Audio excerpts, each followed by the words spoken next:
In this lesson, we are going to create our first React application. So as you understand, this lesson is focused on React. And we are going to put Three.js aside just for this lesson. So it's going to be a bit less funny, especially if you're here for Three.js, WebGL, and things like that. But we do need to learn React first in order to see what's coming after the next lessons. It is a very beginner-friendly lesson, okay? You will learn a lot of things. You will know what you need for the next lesson, but you will also learn a bit more so that you can truly start your journey, your React journey if you need. If you already know React, you can skip this part. Maybe check the sections at the bottom of the player, the sidebar, to make sure that you understand everything about, I don't know, use effect, use memo, things like that. You will understand everything about that. If you don't know yet, do not worry. By the way, do not feel overwhelmed by the amount of information. As you can see, I'm quite sure the video is going to be quite long. We have a lot to do together in this lesson. Just check below the length of the video. It's a lot of knowledge, a lot of information. It will be probably too much in one row. I know that. Do not feel overwhelmed. It's fine, okay? Because we are going to put that everything we learn in this lesson into practice a bit later in the other lessons. And we are going to do it slowly. So do not worry. Try to gather as much information and to retain that information as much as you can. But do not worry if you can't remember everything. It's fine. Yeah. So about the setup, first thing to understand is that there is no starter pack. Maybe you have seen the missing button at the bottom. There is no starter pack because we are going to start it together. We start with nothing so that we truly understand how to use React, how to set up a React project. We are going to set our React projects in two different ways. There are many other ways, but those are kind of the two main ways, at least the ways I want you to understand. It's the first way is with npx. So if you don't know npx, do not worry, I'm going to explain what it is, and from scratch without that npx thing. Okay, let's go. Let's start with the npx technique. So it's one of the most common ways. I know that in most tutorials I see they are using npx, which is just fine. And I'm going to teach you how to use npx to do that. So what is npx? npx is installed with Node.js and npm. Okay, you probably already have Node.js and npm. If you did the whole chapters, the whole course before, and you are up to this lesson, you probably did everything that was before with Node.js and npm. You know, that's the thing you run in your terminal. npx allows us to run npm packages without having to create a project and install dependencies. What does that mean? You know that npm, let me show you npm, yeah, here's a good example of a library that we will see a bit later. That's a module or a dependency, well, it depends, we have multiple names for it, named React3 Rapier. We are going to use it later. Okay, if you want to use that library, we have to do npm install and add it to our project. Okay, great. But npx will let you run that script, run that module without setting up a full Node.js project. That's the whole goal of npx. So for this library, it doesn't make sense. But there are libraries that are made for that purpose. They are made to be run without installing the whole project, without setting up the whole project. That's the whole point of npx. And the library we are going to do is create React app. And I can actually write it right here. So create React app. You don't have to test that website, but if you're curious, the link is below as always. Is that the good one? I think so, yes. So the npm description is almost empty. That's a bit weird. I thought we had a bit more. But that's the GitHub for the GitHub repository for the project. And it's a module that creates React projects for you. And we don't want to, we just want to trigger that script. Okay, we just want npx to gather this module and to trigger it, to call it, and our project should set up properly. There are many other modules that can do that, but we are going to focus on create React app that will create a React application. Okay, By the way, this is just a demonstration. We are going to remove what we are doing right now in order to do the second way when we do it from scratch. So it's up to you. You can do it with me if you're curious and you want to really learn it. It's not going to be complicated. Or you can just chill and watch the video. It's up to you. Okay, let's go. So you can create a folder. So it depends on the number. It should be the lesson 41. You can call your lesson whatever you want. You probably have the previous lessons in the same folder. Anyway, adapt to the lesson folder and how you like to structure your project. For me, it's going to be exercise. Okay, I have a different structure for my files. So for me, it's going to be exercise. You can ignore the files and final. Those are preparation for the lesson. Okay, so name that project like this. The name is not that important. Just please always use lowercases, numbers, dash, and underscore. Nothing else. You might get bugs otherwise. Then you open your terminal. So I'm going to use my normal terminal. Yeah, let's go. I'm going to zoom in a little. Yeah, just like that. Should be big enough. I'm going to move inside that folder. You can use a VS Code terminal or whatever terminal you are using. It's the usual procedure. And you're going to run npx. So I put the terminal inside the right folder. So for me, it's exercise. And it's going to be npx, not npm. Create React app, which is the name of the module that we want to trigger. And then I'm going to add a dot at the end. Don't forget the dot. You might get some surprises.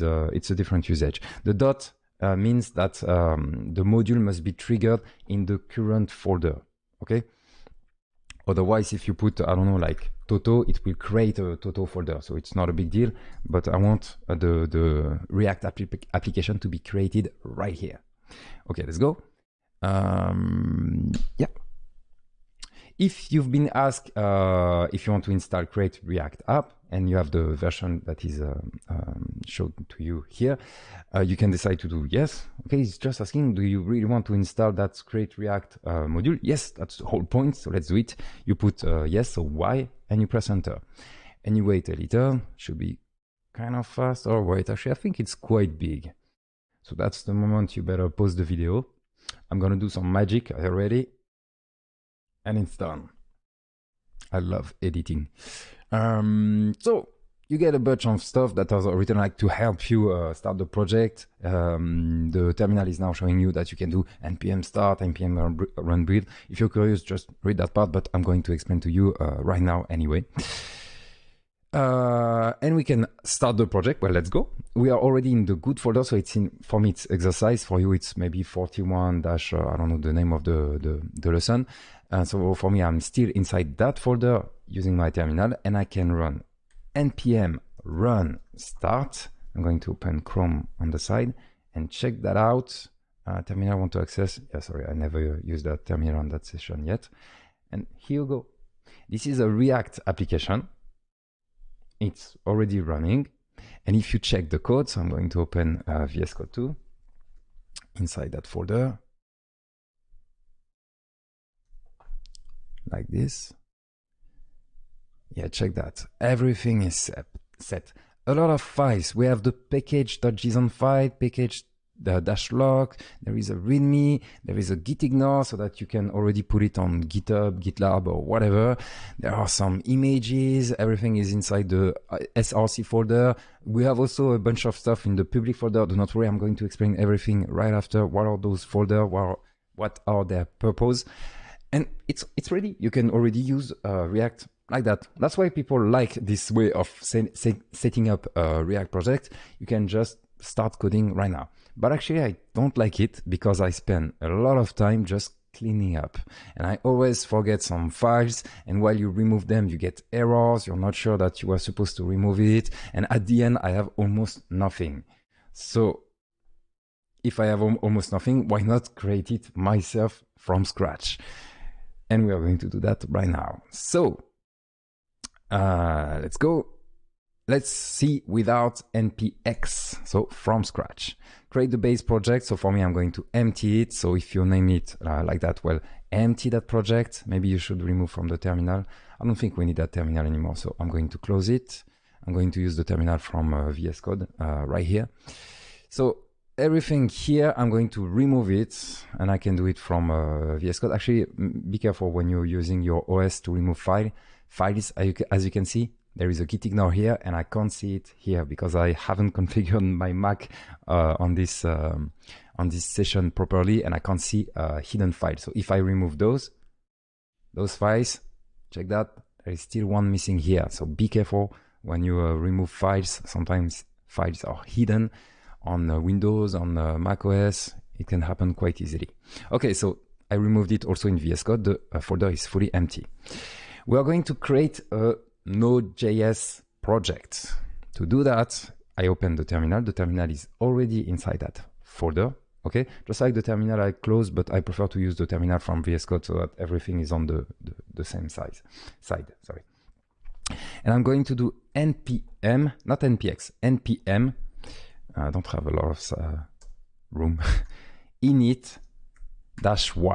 Okay, npm init-y. This is what you write to create a Node.js project inside the current folder. You press enter, and you get a package.json file. We could have created that file ourselves. There is not a lot of interesting thing here. Anyway, the project is empty, so there is no, it doesn't make sense. But that's how you create a project, a Node.js project. You just need a package.json file. Okay, cool. We're going to add the dependencies that we need for React. We are going to start with 3 dependencies. Okay, great. But here's the thing. React is still under development. It's good. Okay, it's a good thing. It's great because React is evolving. React has been around for years, and it kept evolving.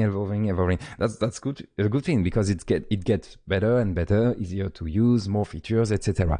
But that means that learning resources, just like 3GS Journey, get outdated at some point.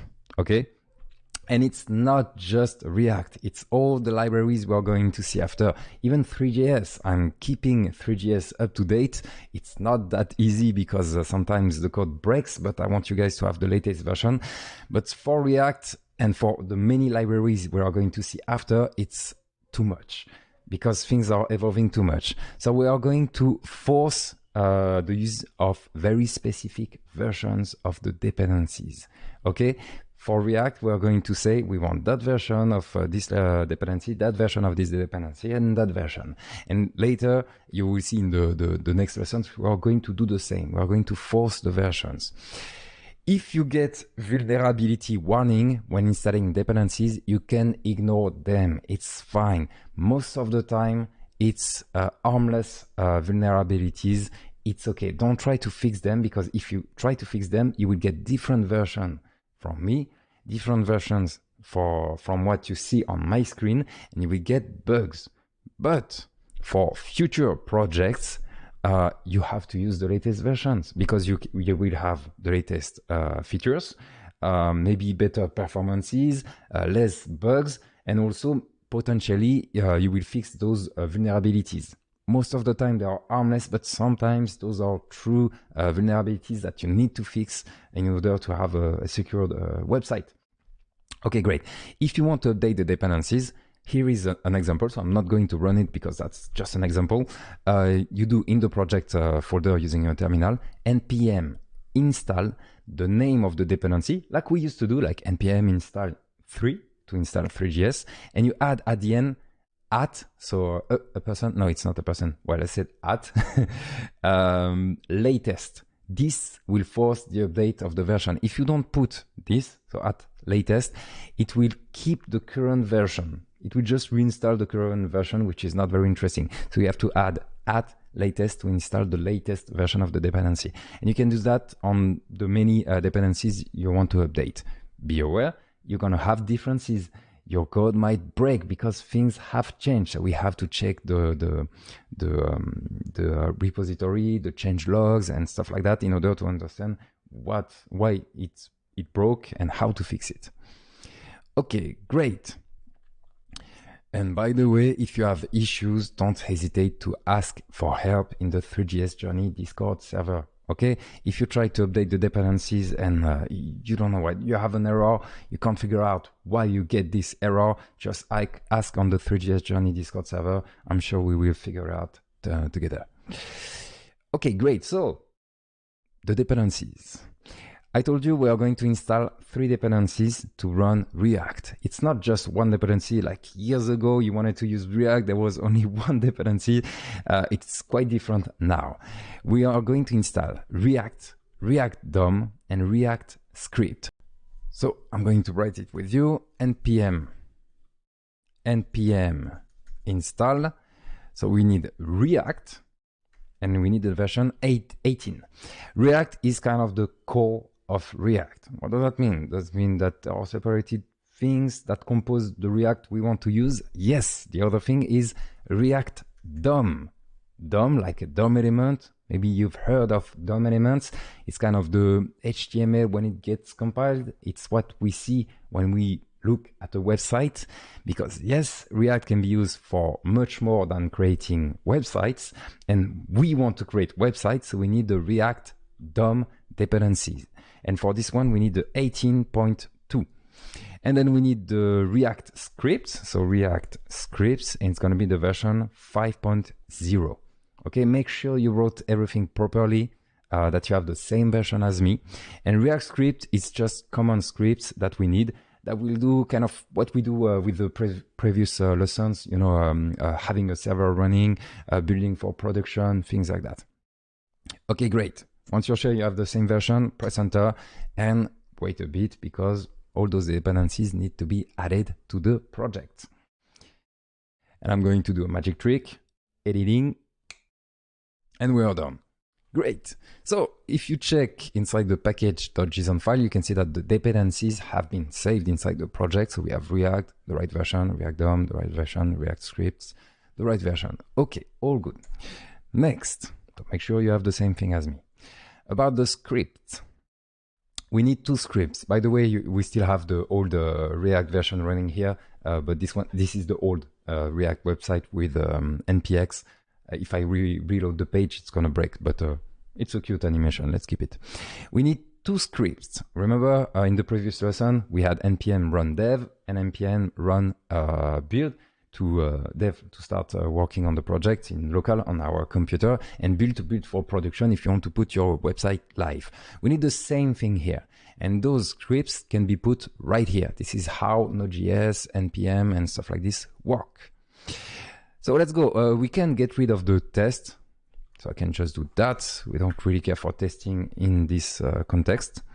So we have the dev, and we are going to do React scripts. So it's going to call that React script dependency that I've added. Start. Okay, React scripts start. Great. Then a comma, and we need a different script. So it's going to be build. That will do React scripts build. Just like that. We are just calling those React scripts that will take care of everything. By the way, React script is actually what's been used by the NPX version. You know, when we run create React app using NPX, there is also React scripts that is being used. Yeah, by the way, I like dev. When I start coding on the website, I like to set on my computer and do npm run dev, but most React user, I think, prefer to have start. Okay, it's up to you. You can change it here. If you want to put start here, you can do it, and you can also duplicate it, have both, so that everybody's happy. It's up to you, but I like to use dev to start coding on my computer. All right, we have the dependencies, we have the scripts, we are ready to create our first application. In that application, we need a public folder. So I'm going to close this for now, and I'm going to put back the sidebar. Yeah, like that, so that I can see the files. So we have the node modules, package -lock and package.json, great. And we need a public folder, okay? Right here, public folder. Be very careful how you name files and everything. It has to be exactly the same as me. Public will contain public files that we want to be available just the way they are, okay? It's just files that will be available as they are. Just like the static folder in the previous lessons. You know where we put textures because we just want to have textures and models and things like that. We put them in the static folder. Here is the same, but the default name for React script is public. So we are going to follow that and call it public. Okay, great. In that public folder, for now, all we need is a index.html file. So let's go, index.html file. Oh, by the way, I forgot to save package.json, but save package.json. Okay, in that index.html file, we just need like the basic page that you probably already know. And if you're using VS Code, you can do exclamation mark. See, I have the emmet shortcut. Any 5%er, I get this. You might have a different version where you need to put html.5. Okay, try that if the exclamation mark didn't work. Enter, and you get the exact same thing. If you're using something different than VS Code, you probably have access to similar shortcuts. Just put that basic HTML file. You know, there is the title, some metas, the body, the head, nothing very interesting. And you can scroll in the lesson if you want to just copy and paste from the lesson. Okay, we're going to change the title. So since for now the lesson is the 41, might be different if I add lessons in between, so make sure it's still the 41. I'm going to call it 41 first React application, and you can call it whatever you want. It's not that important. And inside the body, we are going to create only one element. It's going to be a div with an ID of root, and we are going to close it right away. Okay. This root div will contain our React application.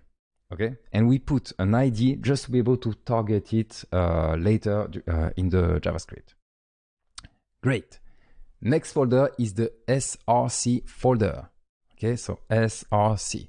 If I show it to you from my Finder, it looks like that. Okay, we have node modules, package. The public folder, we put the index.html file in, and the src folder that currently is empty. The src folder will contain source files that will be processed before getting output as classic web-friendly content. So a lot of fancy word, but the idea is that it's like the src folder from the previous lesson. You will put your JavaScript and React and the various scripts will take care of it.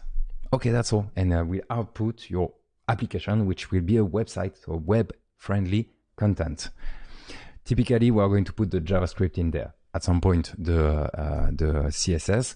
Later, we're going to put maybe some shaders or whatever, but those are just the working file that should be processed by the various scripts that will create the application. In that src folder, we're going to create the index.js file. So we have our index.html file, and we have our index.js file in the src folder. In here, we're going to import create root from React DOM. So React DOM, remember, it's one of the dependencies we added to the project. I can show it here. It's React DOM right here. So we're going to import it, but not just React DOM. We are going to go inside the client kind of folder. It's a bit more complicated, but we don't need to understand in depth what's happening here. Those are modules things. Okay, create root will create the root, thank you, of a React DOM application because we are using React DOM. We could have used something else, but we are creating website, so we need React DOM. And we can use it, so we're going to save it inside the root variable. It's actually not mandatory, but I'm going to show you how I like to do it. And we are going to call React root, so it's a function, and we are going to send it that div here, and we can target that div with the ID. Even if there is only one div, we could take the default div, but be careful. Sometimes you have like Chrome extensions that will add more div to your page or whatever. So make sure to select the good one. So I'm going to do document query selector, which is the way of fetching a specific element from the DOM, and use root. Okay, just like that. So I have the document query selector. Be careful with the parentheses. They are colored on my VS Code setup, so you guys can understand easily, but be very careful with that. So we save. It's still the old React NPX version. And inside of that root, we want to render our first React application, and it's going to be very simple. We are going to do root, render, and in here, we are going to put, or I'm going to put a line break, why not? H1, hello React. I close the H1, so VS Code did it for me. Be very careful with opening and closing tags. Any mistake here might have a very bad results on your application. Okay, great. So it's a lot of code. We set up a lot of files. Yeah. Oh, yeah, by the way, it's a bit weird. You might notice that we are in a JavaScript file and we wrote some HTML. Is it HTML? Not exactly. We're going to talk about that a bit later. So yeah, it was quite a lot of code, some files. That's kind of the minimum. We could put more stuff, but I want to make sure that it's working for everybody. So let's not put too much right away. And we are going to start it. Open your terminal in the same folder as always. So for me, it's exercise. For you, it might be different. Maybe you name it 41-first React app or whatever. So in the terminal, I'm going to use VS Code. You have to run npm run dev.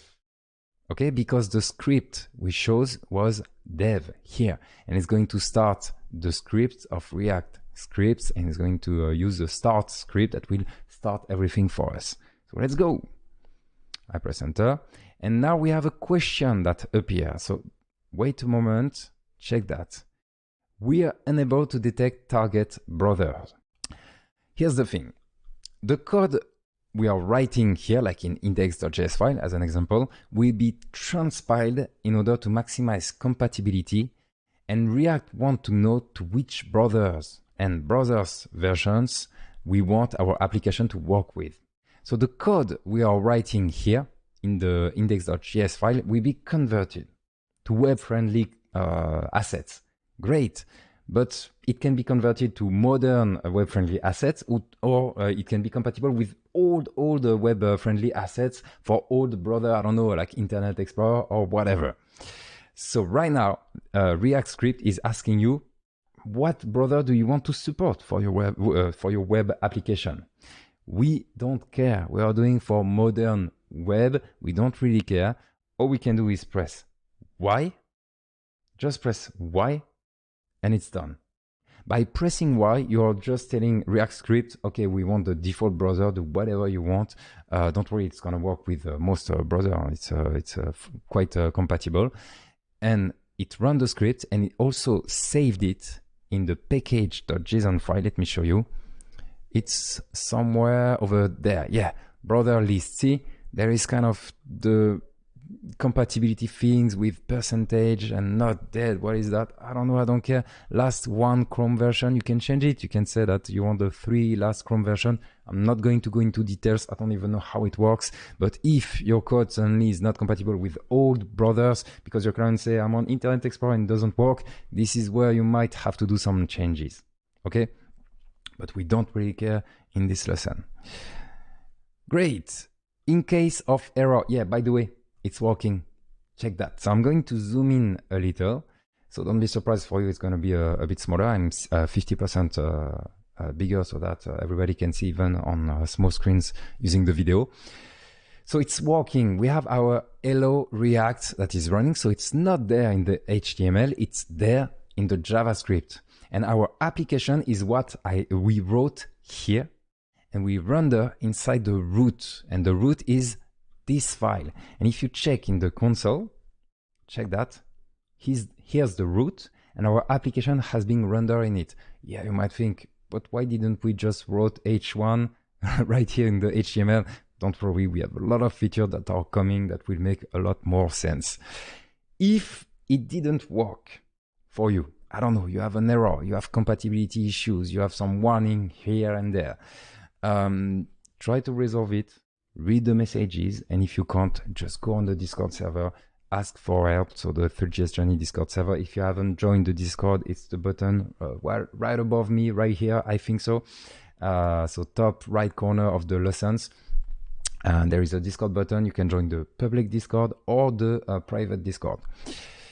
Great. You better join the private Discord if you want help for lesson-related issues. So, what's happening here? We can close this file and focus on the index.js file. Let's not zoom too much. What we wrote here is JSX. It's kind of a new language. We wrote inside the render something that looks like HTML. That's so weird. This is not HTML, this is JSX. JSX is a tag-based language.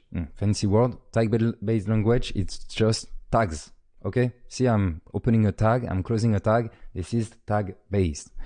And it's very similar to HTML. Yes, it is, but we can do much more. And this will get compiled into HTML and things like that. And a lot more, actually, it's not just HTML.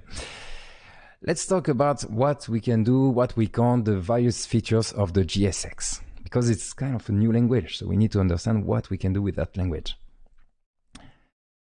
First, it's not indent meaning. So not many people know that word, but what I mean by that is that you can indent whatever you want. So I can do that, and that. So it's super ugly, but I get the same result.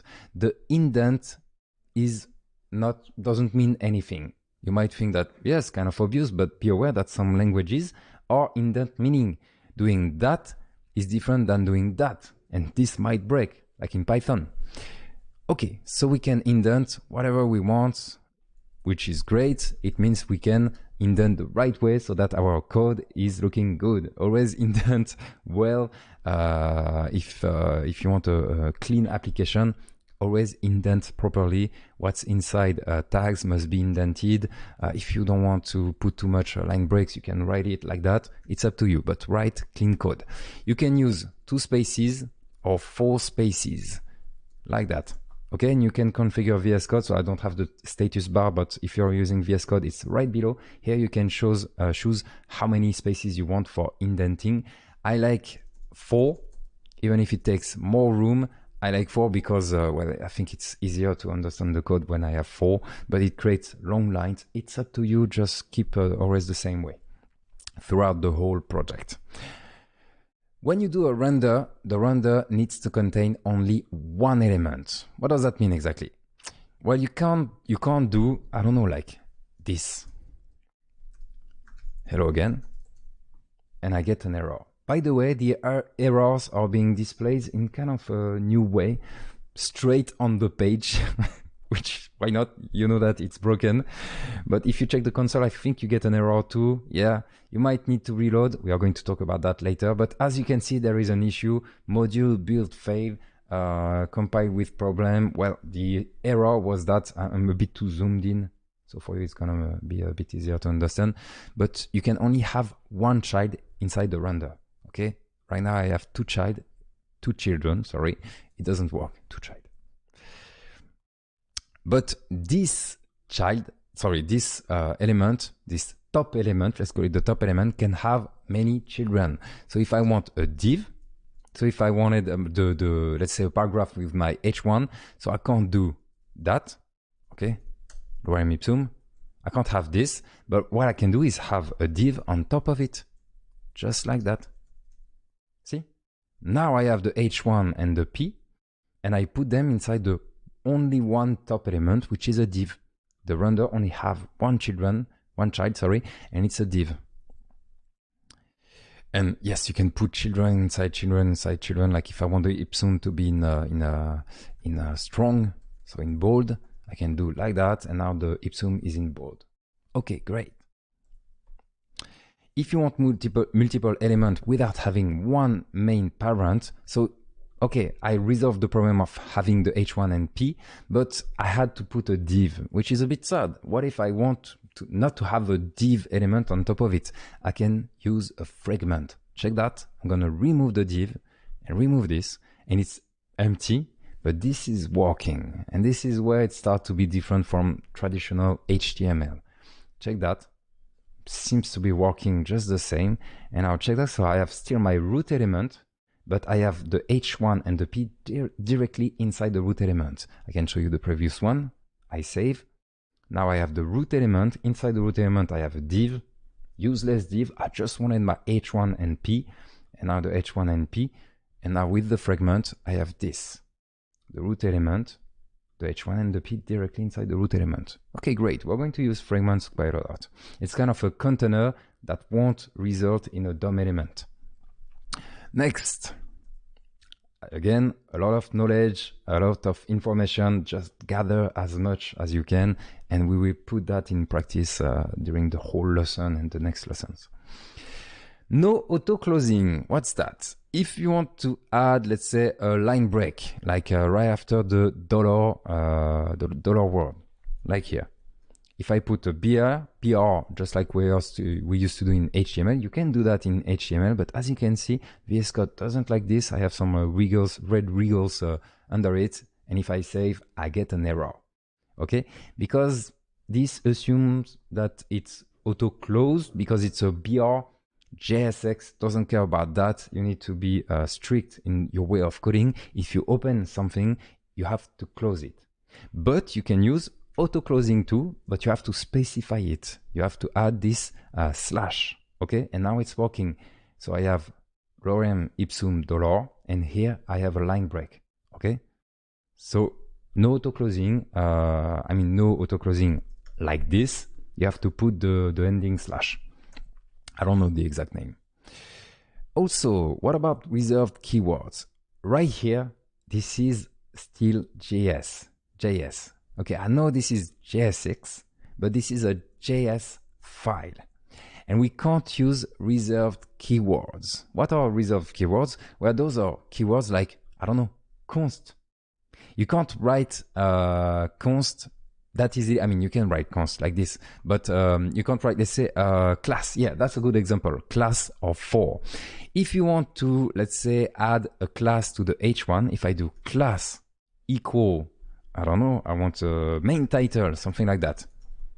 Okay, it's working, but if I check the console, I get an error because I'm doing some mistakes, because class is a reserved keyword, because class is used to create classes in JavaScript, like class, foo, up, no please, then a constructor, things like that. Remember from the lessons for structure for bigger projects.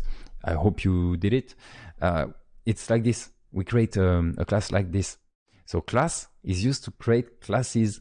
So I can't use class in here. It's working. I don't know how they did some tricks so that it's working, but it might break at some point. Another example is using input.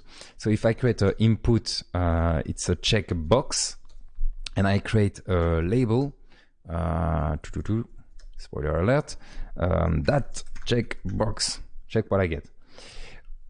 I get this, okay? I can check I can toggle the checkbox, and in traditional HTML, when I want to link that label to that checkbox, by that I mean that if I click on it, it's checking the checkbox, which is important for the UX. Users like to click on the label when they want to click on the checkbox. We have to add for, okay? This is traditional HTML, and we put for, I don't know, the checkbox, okay? And we put the same thing for the checkbox as the ID, okay? So the checkbox. And this is in traditional HTML, how we link those together so that when we click on this one, see, I'm clicking on that checkbox and it's toggling this one. But right here, I just wrote a for, but the for is used to do loop. Like this. So it's a mistake. So what should we do to fix that? When it's in the text, it's fine. I can write this. But when it's in attributes or tags, we can't do it. So how to fix it? Well, it's quite simple. Also a bit silly, but instead of writing class, we need class name. So here, to fix this one, we put class name. Check here, I didn't save yet. I save. I reload to make sure it's the new version, and the class error is gone. And for the for, well, let's see, for HTML4, it's not for name, they put HTML4. Why not? So for name, HTML4, like this, I save and the error is gone and it's still working. Okay, we still have the class. Check there, class, because it has been converted. The JSX has been converted, but there is no error. There won't be any conflict with the JS. I gave you only two examples, the class and the for, because those are the kind of the ones we always use. But there are many other keywords. Just check the console. You might get an error.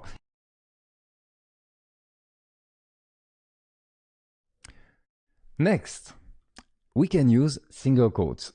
This one really bothered me, but why not? See that? I have the checkbox like here, and it's working, and I can put it there, and I can put it there, and I can mix them in the same code. So it's up to you. I prefer to have double quotes, but I don't have a lot of reasons, so it's up to you. The only thing I ask is always use the same thing. Always use the same method. If you started with simple quotes, you should have single quotes, in the whole project. If you use double quotes, you should have double quotes in the whole project. Consistency is key of success. Okay, I just invented that. Anyway, I'm going to use double quotes. You do whatever you like. Next, injections. This one is very interesting. So I'm going to get rid of this input and label. We can keep the class name on the title. Why not? Let's put the same as we have in this example here. So we have the exact same result. This is where things get a bit more interesting. I can create a variable outside. So I'm going to call it Toto equal Tata. You can put whatever string you want in that value and name it whatever you want. And I'm going to inject it right here. So to inject things, I can use curly bracket. Sorry, I forgot how you say in English. And use the name. So for me, it's Toto. And I saved. And as you can see, you can give it a little reload just to make sure.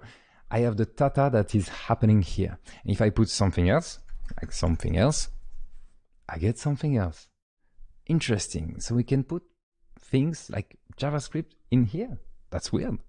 Why not? But unfortunately, we can't write anything. Let's see what we can write and what we can't write. I'm going to give you a bunch of examples. First of all, I created a variable. Okay, great. But I can also put that thing directly here. If I save that thing. If I remove the single quotes like that, I get an error because this is JavaScript. What I write here is JavaScript. And that implies that there is a that variable and a thing variable, and I just put them like this. It doesn't work. So I have to put quotes around. I can use double quotes or single quotes. You might think, I thought we were supposed to use double quotes. Well, this is inside the JavaScript, and this is how I kind of separate JSX HTML and JavaScript. Just by looking at the code, I know that this is more traditional JavaScript, and this is HTML, just attributes. So I use double quotes and simple quotes. This is my way of separating them visually. Okay, so I can write a string directly in there. I can do a lot more, like I can do math operation. 1 + 1 = 2. Wow, who would have thought? I can use like date now. Check that, this is a timestamp, and if I refresh, well, it's continuing. Those are seconds. I mean, those are milliseconds, but this number are the seconds. So 5, 6, 7, 8. Okay, interesting. I can call functions. So I'm not going to do it because well, we have a lot to see. But if I have a function, my function up there, I can call it right here. But I can also send a function. See the difference? I'm calling the function that should return something. And right here, I'm sending just a function, like I provide you a function, do whatever you want with it. This doesn't mean anything. It doesn't make sense here because we are writing a word and we are providing a function. It doesn't make sense. Do not save if you do that because we don't have that my function. But be aware, we can also send a function. It will get useful a bit later. And we can send a function that we create on the fly. Like this. This is an arrow function. I just created the function while I was writing the JSX. Okay, great. We can also, let's say we have an array that we call my array. So I don't have an array, but let's imagine we have one. We can call my array and map on that array and do whatever we want with it. If you are not familiar with the map, you will be by the end of the lesson, don't worry. And map, we go through every items in the array and return something that we provide in here. More information about the map later. Okay, great. We can also do concatenation, like, I don't know, like a number. And I put a number here. So mat random, let's put a mat random. Yeah, just like in the example. So I have hello, a number, and the mat random provided me a random number between 0 and 1. And when I reload, I get a different number. Okay, great. And we can also do concatenation. So this is a concatenation using a plus. We can also do backquote concatenation. So it looks like this. A backtick, backquote, template, literal. This one has a lot of names. I think the official names of this is backquote. So check on your keyboard. We already used it once or twice in the previous lessons. This is not a simple quote. Okay, this is a simple quote. This is a backquote because it's leaning back. I don't know. It's a bit weird. So find it on your keyboard because it's different. I have like a AZERTY keyboard. It's different for me. I can't tell you where it is exactly. And we can write, I don't know, like random number like this. And if we want to inject a variable here, when using backquotes, we have to do it like that. So dollar, curly bracket, and put the variable right here. So it's going to be math random. Okay. We can put spaces if, like me, you like when there is a lot of space, and we get the same result. So hello, random number, and that random number. This is not React related. This part I just highlighted is just JavaScript. Okay. And by the way, it's a bit weird, but we can also do something like, I don't know, like strong or emphasis like this. Hello, hello there. See, I've written another tag inside that. It's a bit weird, but I can do that. And I can put more, like something like that, maybe. Hello there, it's still working. That's crazy. So we can put things inside things that return tags, that return concatenation, that return other tags or whatever. We can do a lot of things. Try to keep things simple as possible, obviously, using indentation, line breaks, function, etc. But you can't do everything in there, okay? You can't do a if. Like, I don't know if I have Toto that is true or false, so Toto is true. I can't do if Toto yes, else, no. I can't do that. See, it doesn't make sense, like if, yes, no. So it's kind of a valid if I put it something else, or this is valid, although it doesn't make sense to just write yes without doing a console log or whatever, but you get the idea. We can't do that, okay? And we can't do a for or a while, okay? There is a bunch of things that we can do. We can't do. At some point, it will just make sense. You just know what you can do and what you can't do. If you really want to do that, there are other solutions like a ternary. I do Toto, question mark. If it's true, I'm going to return yes. If it's not true, so otherwise I return no. And this is valid. See, I get hello, yes. And if I put false, I get hello, no. So ternary is really that simple as what you see on screen right now. I ask a question. So it's the condition, like for an if statement. If it's true, I return this. If it's not true, so otherwise, I return this. And this is separated by those, okay? So the question, if it's true, we get this. If it's not true, we get that. And we're going to use the ternary a bit later and through the whole course. And there is actually another solution that I will show you. It's kind of a trick, very interesting trick. Comments. To add comments, it's a bit tricky. Well, sometimes you can add a comment like this, okay? But not everywhere. It's a bit silly. Like, see that since I've put this one here, we don't have the closing. So maybe I can put the closing below so that this one doesn't bother anymore. So sometimes I can put the double slash like that. But most of the time in JSX, if you want to add comments for whatever reason, you will have to do it more like this. This is a comment. Okay, so as you can see, I add the curly brackets, which enable, well, kind of JavaScript. So I can put hey, come like this. But instead of returning something, I'm creating a comment like that. So this is how you create a comment in traditional JavaScript, like that. And I put that inside those curly brackets. Okay, this is the way of commenting. A bit hard, but if you're using a modern editor, just like VS Code, you can use your usual comment shortcut. So for you, it might be something like command or control slash, maybe. I don't know, because I changed it so that I can do it using only my left hand because I comment a lot and I can just toggle it like that. But as you can see, it's working inside the JSX. Okay, VS Code knows I'm inside the JSX files and will do that thing for me, which is much easier. So rely on your code editor features. Yeah. All right, we are doing good progress. Let's talk about the style, because this is so ugly. We have just a black text on nothing. It's quite ugly. Maybe let's do some cleaning. Let me check what we had earlier. Yeah, I will just follow the lesson to make sure that we have everything that follow the main content, the main lesson. So we have a class name title. It's probably not that important. Hello, I'm gonna put there. So in total, hello there. I have some line breaks, some strong. Yeah, why not? I'm gonna keep the strong, and I use class name instead of class. Remember that? I hope. It was like 10 minutes ago. Okay, great. So we have our ugly React application.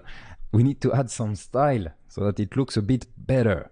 There are multiple ways of adding style. There are so many ways of adding styles in React. It's both great because we can do crazy things super easily, but there are so many ways of adding styles. It's a bit messy too. Don't worry, it's not that complicated. First, we can use an attribute to add style, and we're going to do it on the H1. Yeah, why not? So we can get rid of the class name and we can add a style attribute. So until now we have been adding attributes like that. Okay, and we write something like this. But this time we are going to send something else than a string to the attribute. When you want to send a string to an attribute, you can just do a double quote or simple quotes if you prefer, and write that thing here. Okay, but for the style, it's not the same style as traditional HTML. This one is a bit different, and it's expecting an object. What? So we send an object in here. So should we do something like that? Yeah, just by the color of it, you know that there is something wrong happening here. Check that. I'm going to remove those double quotes. And that's the way of sending JavaScript, kind of, to an attribute. We are not sending an object currently. We are sending a variable named SDFUH. It doesn't make sense. Okay, we can send Toto. And right now we are sending, I'm going to add some spaces, there, here, which is the same as writing there. Okay, it's just the same. But as I said earlier, for the style, we need to send an object. So check that. I'm going to send an object using curly brackets. That's a bit weird. I know. We have those curly brackets. See the pink ones? Those are the curly brackets that say, I'm going to send you some JavaScript. And since we are inside JavaScript now, we are telling, here's an object. And we can write an object right here, like, I don't know, like lorem ipsum. I just sent an object to the style attribute, and that object has a property named lorem and a value named ipsum. So yeah, adding that many curly brackets might be a bit fuzzy at some points. You will get used to it, okay? And you can even add like line breaks wherever you want. You can put line breaks there, here. You have to experiment, see what you like most. Maybe I can do that, okay? And this way, when I have multiple elements, it kind of makes sense. It's easier to understand. It's up to you. Don't do it. I was just trying to show you some alternative ways of coding this kind of complex object inside curly bracket. But yeah, we get a lot of curly brackets when using React and JSX. Okay, great. But what should we write here? Well, we have to write the usual property, CSS property names. Like if I want to change the color, I'm doing it on the H1. I'm going to write color, because there is a color CSS property, and I'm going to put coral. Why not? Or you can put red or purple or whatever, and see we get purple. Okay. If I want to change the background color, you probably know background color in CSS, I hope. Those are HTML, CSS basics, like web basics. If you want to add a background, you can write background color. Oh, wait, there is an issue there. This is JavaScript, I told you. In between curly brackets, the pink ones, we are writing JavaScript, and we can't use dash case in JavaScript. You can't do like const my object equal, put an object and say toto dash tata lorem ipsum, whatever. See that this is a JavaScript mistake, and since this is JavaScript, we can't write it like that. So maybe you think that you can do let's put a value, so floral white. Love this color. I have no idea what's that color. So maybe you think you can do that, but this is actually a bit different. It works just like in JavaScript. When you play with the style property, you need to provide the property names as camel case, just like that. See the difference? This is dash case, this is camel case. Dash case, camel case. And I save, and I hope you can see it's kind of white, but not exactly white, it's floral white, and we can see the background. So if you put something else, just to make sure you can see the result, we get this. Okay, so this is one way of setting the style. As you can see, we get a lot of things there, and this gets quite complicated. It's up to you. You can reduce it. I like to have a lot of space, but you can maybe like do it something like that. Make it a bit tighter, like this. See that I had always spaces around JavaScript like that. Well, you can change it the way you want, but it gets a bit messy, so it's up to you.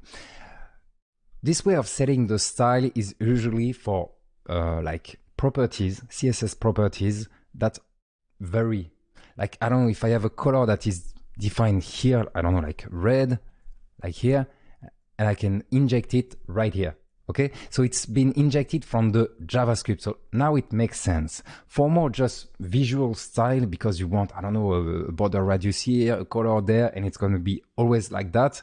The user won't be able to change it. It won't depend on API and stuff like that. We need to find other way to set the style.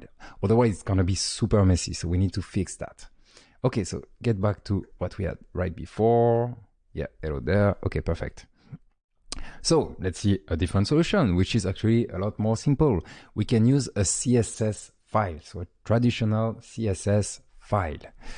So yeah, let's go. We can import a CSS file and target elements with their tags, or by adding a class to them. This is like traditional HTML and CSS. There is no trick here.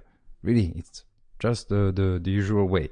To do that, in the src folder, we are going to add a new file. So I'm going to call it style.css. So inside the src folder, make sure it's inside the src folder. And I'm going to call it, let's say, cute paragraph. We're going to create a cute paragraph. I'm going to set the color to coral. Yeah, the same as the title. And the background, oh, it's the same. Okay, so background or background-color. This is just CSS. It's a CSS file. There is no trick here. And I'm going to do floral white too, just like that. Okay, great. You save the CSS file. Make sure you have the same thing as me. And then we get back to the index.js file. And in here, we are going to add the cute paragraph to the paragraph. So this one. And we are going to use class name. Obviously, you understood it. So why did you use simple quotes? I prefer to have double quotes like that. So cute paragraph using the class name. If I check this one, he has the cute paragraph, but the CSS isn't applied yet. It's because we need to import that CSS. So at the top of the code, where we put all the imports, we can import, and we don't have to import like a name or something like that. We just want to import the file as it is. And we're going to do dot slash, don't forget the dot slash, meaning it's inside the same folder. If you don't put that, it might break because I think it will look for the dependencies, so inside the node modules, which is not what we want to do.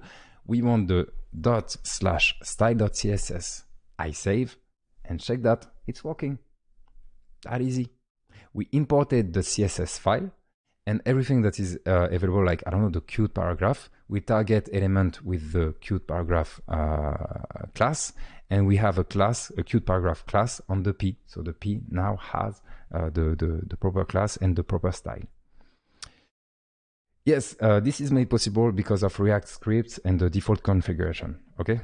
We can't import anything. The CSS has been added, has been supported by the default configuration. We saw by using the style attribute, we saw by using classes and a CSS file.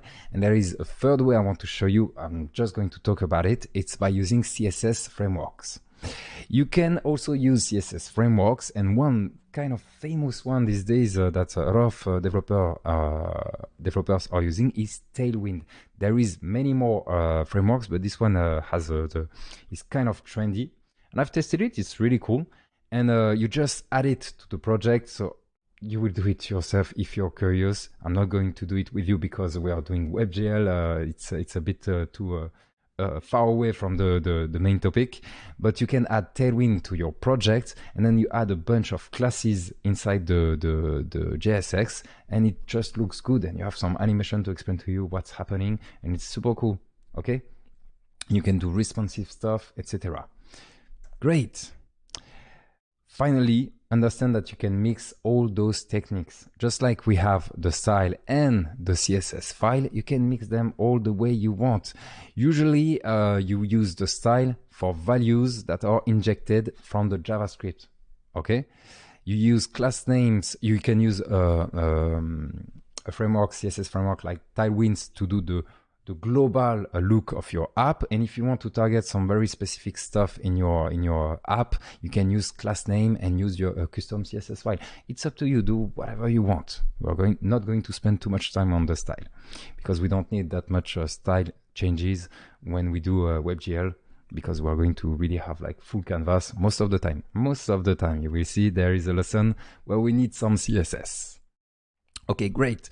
Let's create an app component, and this word is very important.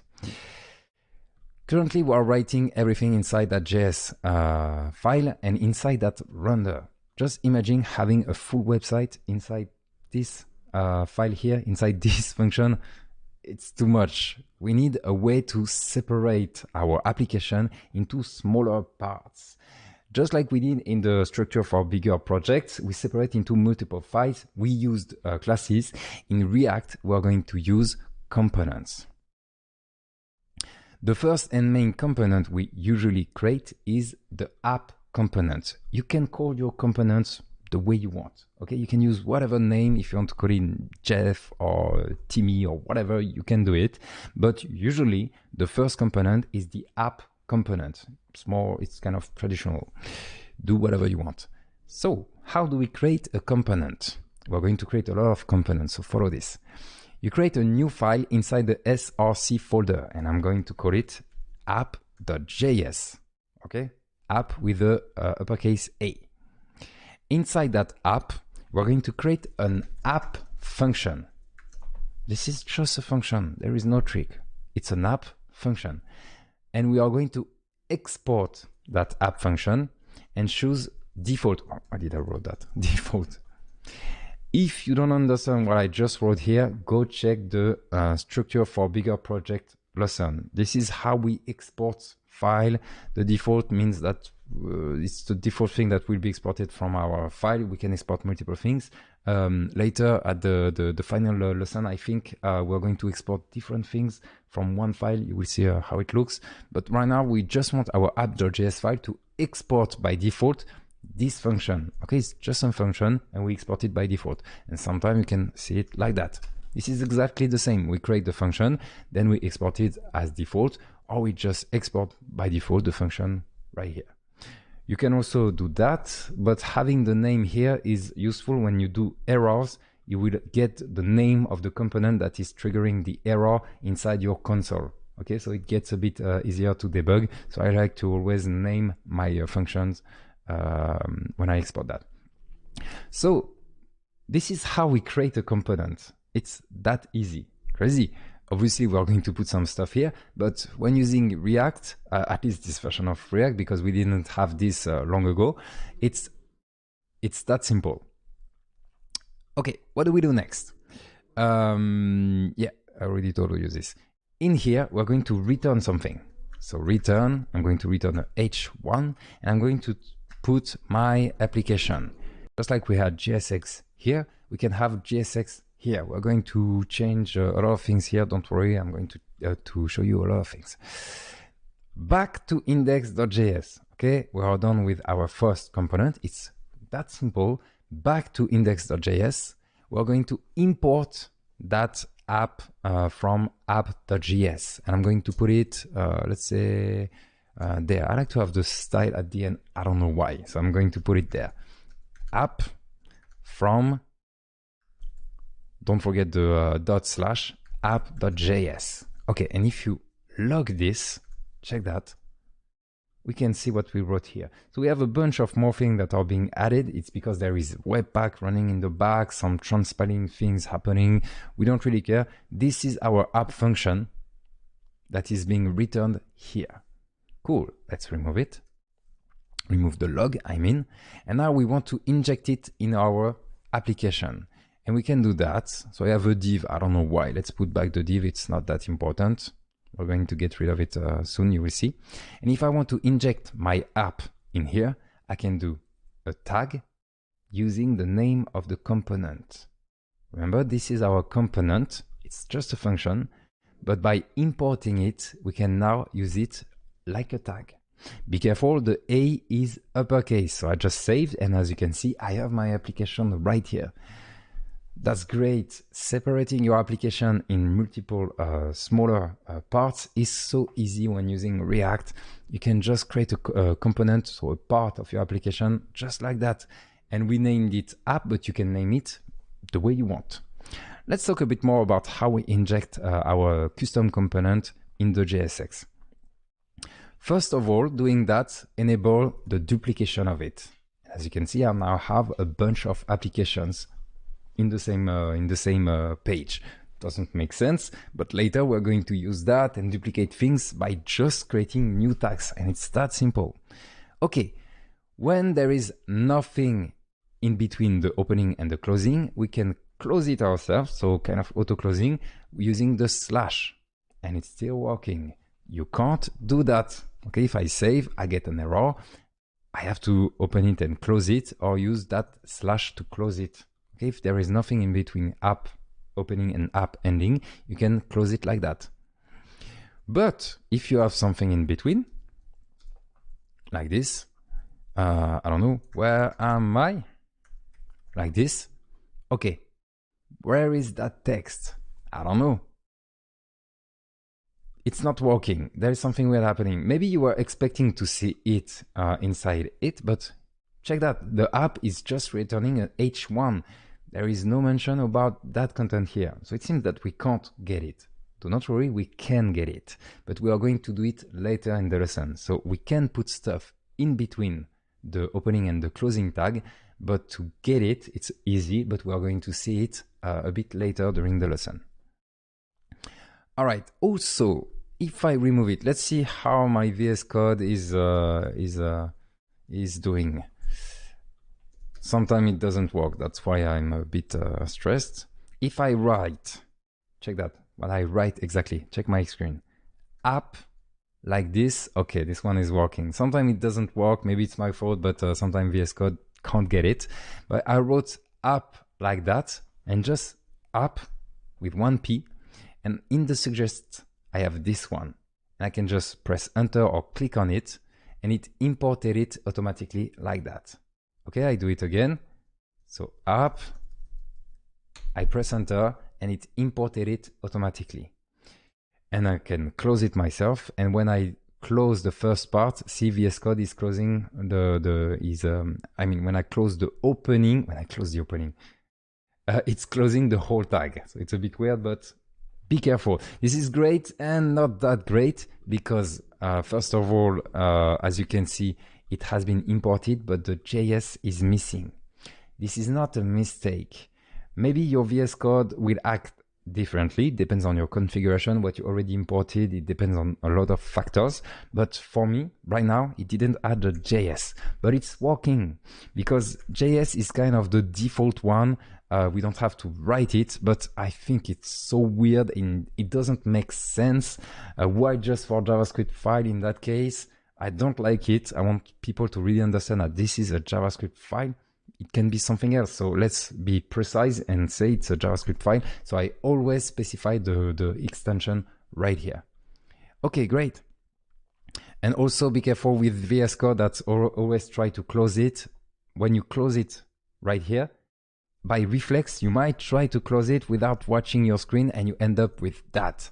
See, VS Code closed it for me and I closed it again because I was just watching my keyboard or watching the video tutorial on the side and I messed up my code and now there is an error if I save. So always be careful with those. Yeah, I told you about this. Yeah, no, I didn't told you about this. When creating components, so it's the case of the app.js file, you can use, maybe don't do it, just watch my screen. You can use JSX like that. So obviously it's broken because I'm importing JS, but if I remove this, now it's working. So it's a bit weird, but the default extension when you didn't specify the extension is JS and JSX. It's going to try both.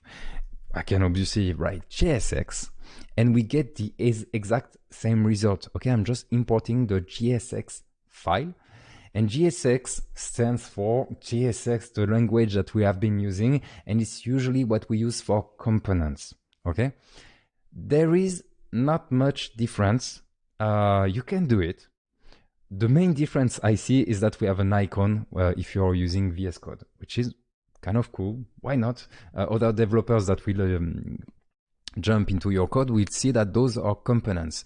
But I like to code the same way as much as possible, so I'm not a big fan of that. It's up to you. Do whatever you want. You can say that all components are JSX, use JSX extension, and all traditional JavaScript file like our index.js, well, it's just JS. Okay, it's up to you.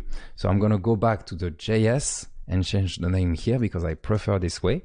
You do whatever you want, but as always, try to always do the same thing. All right. Logic code. Yes, back to our app.js file. Okay, go on the app.js file inside the function app. In here, this is a function. This is a traditional JavaScript function. Yes, it returns JSX, but in here you can put whatever you want, like console.log. JS is still working, and I save, and as you can see, I get the log right here in the console of my brother. By the way, open that console if it's not already done. It should have been done long ago, but now I see that the JavaScript is still working as usual, so it's great. We can keep doing some JavaScript stuff. And this is where you put the logic of your component. What your component should do. When I refresh, see?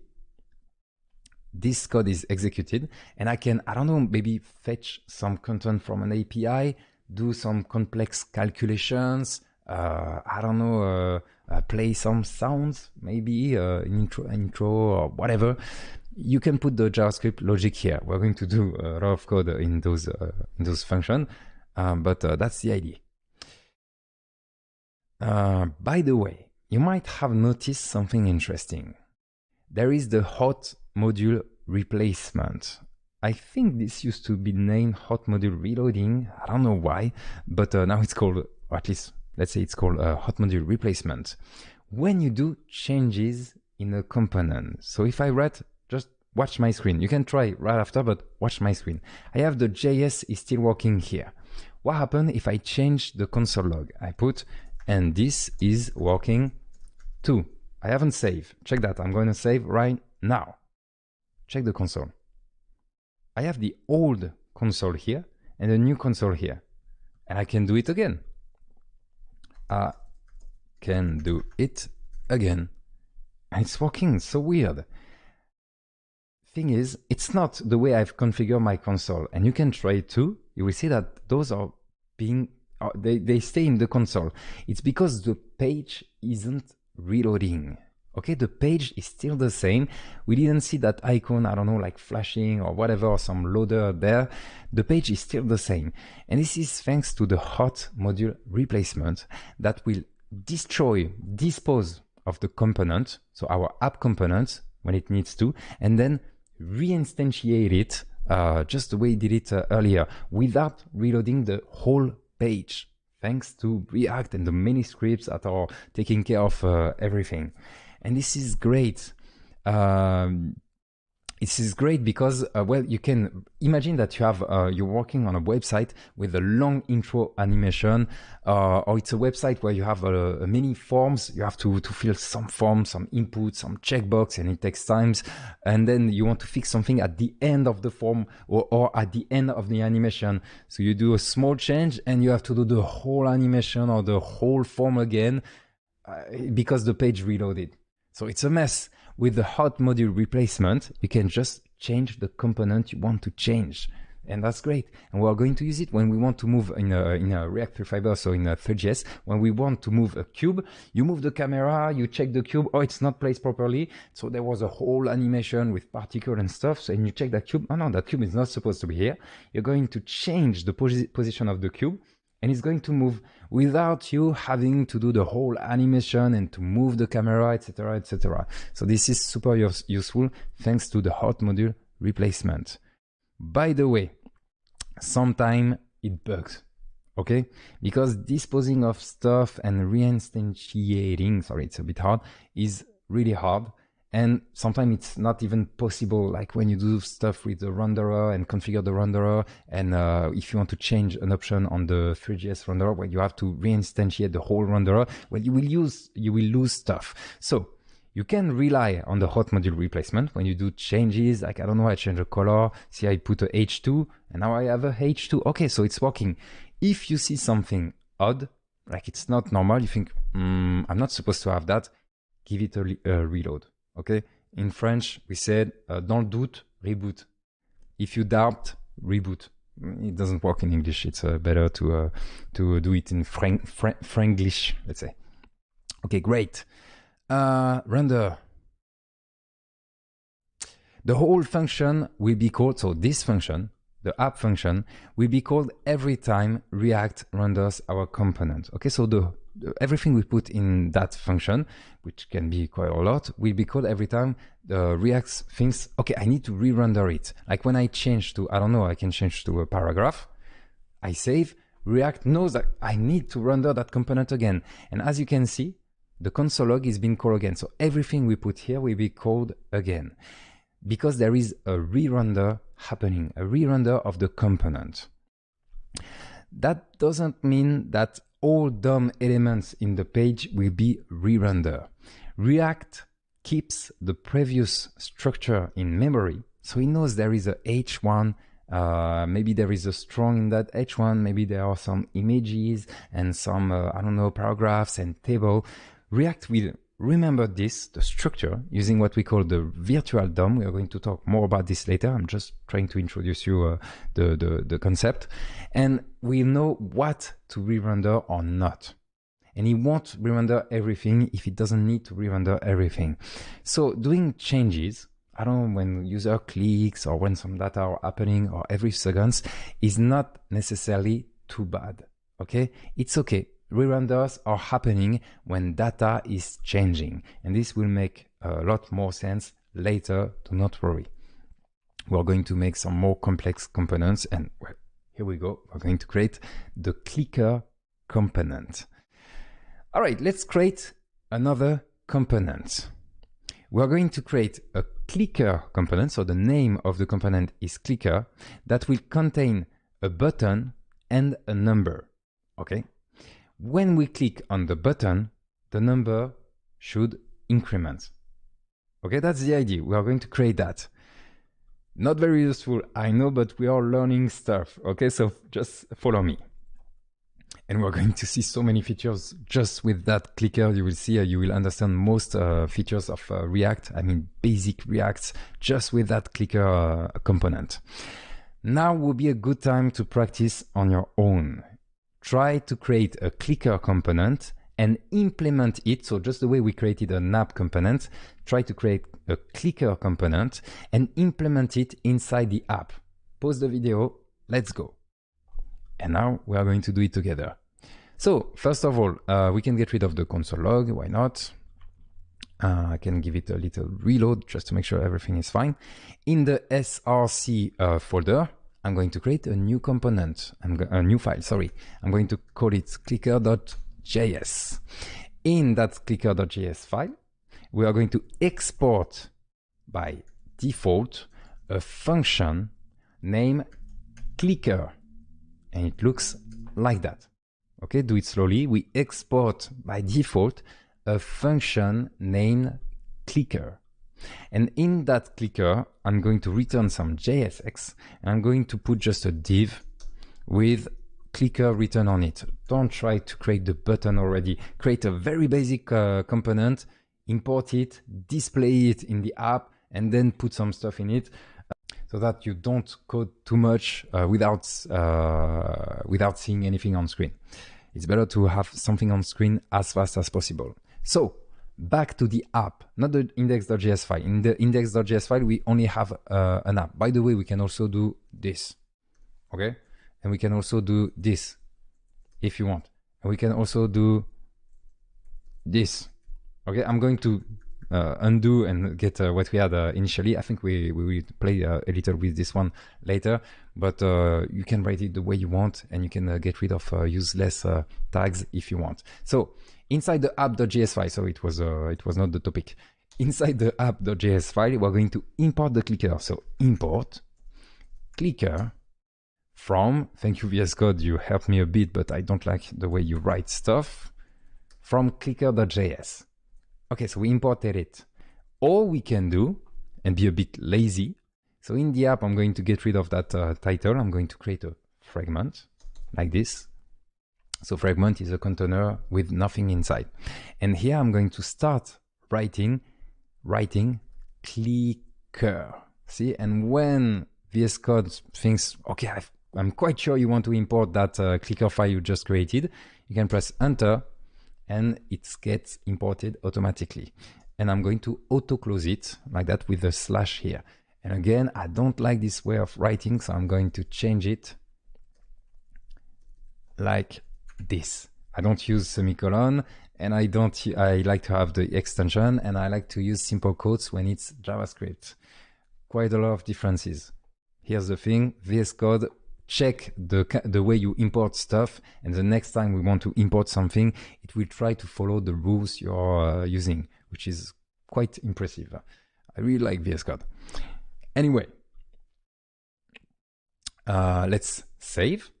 And as you can see, the clicker is working. Yay! And let's continue. In our clicker, I said earlier, we want a button and a click count. So I'm going to create the click count first inside another div. I'm going to put clicks count. And for now, I just write 0. Okay, it's just a string. I write 0 right here. And then the button, we can use that. You can use a link too, but let's use a button. Click me. And I save. Okay, great. When we click on it, it doesn't change because we are just writing 0, so it's not working. We need to do some fixing. If you did it on your own, congratulations. If you were not able to do it, don't worry. You're just started with React. It's normal. It takes time. All right, we want to create some reactive, I know there is React in it, that's the purpose, data. And we are going to use hooks and events. And we are going to really start the React journey right now. This is where things get super serious and a lot more funnier. Okay, we're going to create our first React data with a simple count variable. For the sake of learning, we're going to do it the wrong way first. So if you already have some React knowledge, you're going to scream at what I'm going to do right now. Do not worry, it's just for learning purpose. We do it wrong, we fix it, we do it right so that we understand what we are doing. So first, reactive data, let's go. we're going to create a count variable in the clicker function. And we're going to set it at 0 and send it to the GSX. A lot of words just put into practice. We get let count equals 0. I'm using a let because this count is supposed to change. Okay, great. And now I want to inject it inside the GSX, and I can just write like this and do count. Okay. Is it working? I don't know. Maybe we can put 2. And yeah, it's working. Thanks to the hot module replacement, we don't even have to save. Okay, if I put 10, okay, it's working. Great. Let's put back 0. So this looks like reactive data, right? Not really. Don't worry. We get the same result, but we are now injecting a variable. Great. We want to know when the user clicks on the button in order to increment count. Okay. When the user clicks, we should do something like that. Right. So how do we know when the user clicks on the button? If you know JavaScript basics, maybe you need to do something like don't do it. I'm just showing you something like query selector. Maybe I can do that. I repeat, don't do it. This is wrong. I save it in a button element and then button, add event listener. Oh, no. Click. I have so many suggestions by come on, VS Code. Like this, and then I do something like that. Don't do it. This is the wrong way. This is not the React way. It won't even work because this part here won't work. The GSX right here, our component, the what's inside our component doesn't even exist yet in the page. So this won't work. Okay. So forget about this. This is not the React way. First, let's create a function that we name button click. This function, we can use an arrow function, will be called when we click on the button. That's the purpose of this function. Currently, we are not using it. You can name it the way you want. I'm going to name it button click because I want this function to be called when we click on the button. And in here, for now, we're going to be gentle and just do console log button has been clicked. Okay. So when we see that log, when we click on the button, we know that we succeeded. To know when the user clicks on the button, thanks to React, and more precisely React DOM, it's super easy. Check that. In the button opening tag, I'm going to add the onClick attribute. And I'm not going to send a string. As we mentioned earlier, we can send some JavaScript to it. And we want to send that function. Okay, so it's an attribute. To that attribute, we send a function. We don't send a string. We don't send the result. See that? This is a mistake. Check the code right here. This is a mistake. This will send the result of that function, and that function doesn't return anything. Doesn't make sense. No, I'm just sending it a function. Here's the function. I want you to call that function. I'm talking to React right now. I want you to call that function when the click event happened on the button. And to do that, I provide that function to the onClick attribute. I save. I reload just in case. I always reload, but you can rely on the hot module replacement. And check that I'm going to click on it and the button has been clicked. Yay! Let's zoom a bit more. Click, click, click, click, click, click, click. And it's working. Go away, macOS. All right. This is the way of listening to events. And there is a lot more events. Yeah, oh, by the way, we created the function before. So inside the component.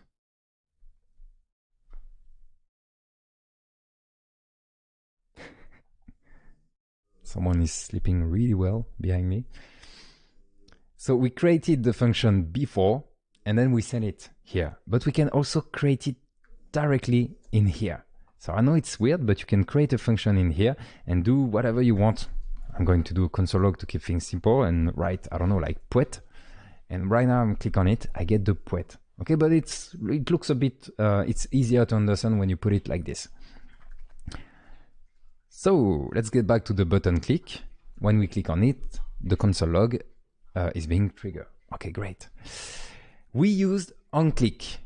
you probably guessed it, there is a lot more events, and I put the link, so as always check the link tab, and there is a lot of events on click, on context menu, on double click, on drag enter, on drag exit, and there is a lot more. And all of those are being handled. Those are kind of the native scripts, the usual events, usual native JavaScript events that are being abstracted by React, and you can listen to them. But we are going to focus on the on click only.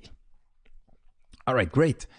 In here, we don't want to do a console log. You guessed it, we want to increment the count, and we are going to do count plus plus. Let's test it. Yeah, no, it's not working. I'm clicking on the click me, I'm clicking on the button. It seems that count is not changing. Maybe I can log it, see what we have. Log count. Okay, so now we have 1, we had 0, we have 1, 2, 3, 4, 5, 6. It's working. We are incrementing the count, but this part is not working. And it's because the count is not reactive data. We created the count like any JavaScript variable, but React doesn't know that this is supposed to be reactive data. React doesn't know that when this data changes, we need to re-render the component. And that's the whole point of reactive data. You will say that data is a reactive data using something that I'm going to show you. And when this data changes, React knows that, okay, I need to re-render this component. So how do we do that? We are going to use what we call state. Okay, there is a lot of different types of reactive data. The most common one that you control, you really have control on it, like I want to change that data and I want you to redraw, is called state. And to create a state data, we are going to use the use state hook. Okay, that's the name of the thing. Use state written like that. Yeah, the title are all uppercase, so it's written like that. It's a hook. Remember that term? We are going to use it quite a lot. Hooks are functions that we call inside the component. So we are going to call it here to do specific tasks related to that component. And there is a bunch of hooks. There is so many hooks, and there is hooks for the React Free Fiber thing that we're going to see in the next lesson. And it's all about hooks. So it might sound like a problem, but that's actually super cool because you create an empty component that doesn't do much, and then you add whatever hooks you want to your component to add features to your component. That's great. Right now, we want to use a hook that we create a state variable, which is going to be a reactive data variable.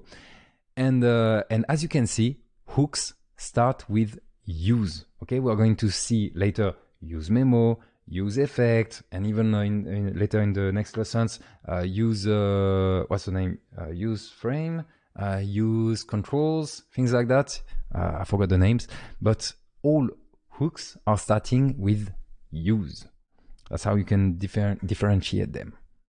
All right, so the task of use state is to provide us a variable and a function. Weird. We just want a variable. When we want to change the variable, we are not going to do something like that. Okay, I haven't used the use state yet, but when we will create that count using use state, we are not going to change it directly like that. We are going to change it using the function that will be provided with the variable. It's a bit weird, but this is what we call a setter, okay? A setter function. When you want to update a state, you have to use the setter function. It's gonna make sense. Don't worry, it's not that complicated.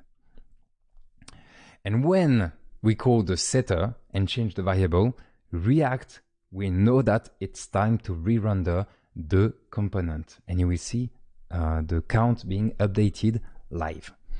Okay, so how do we use hooks? First, we need to import the hook.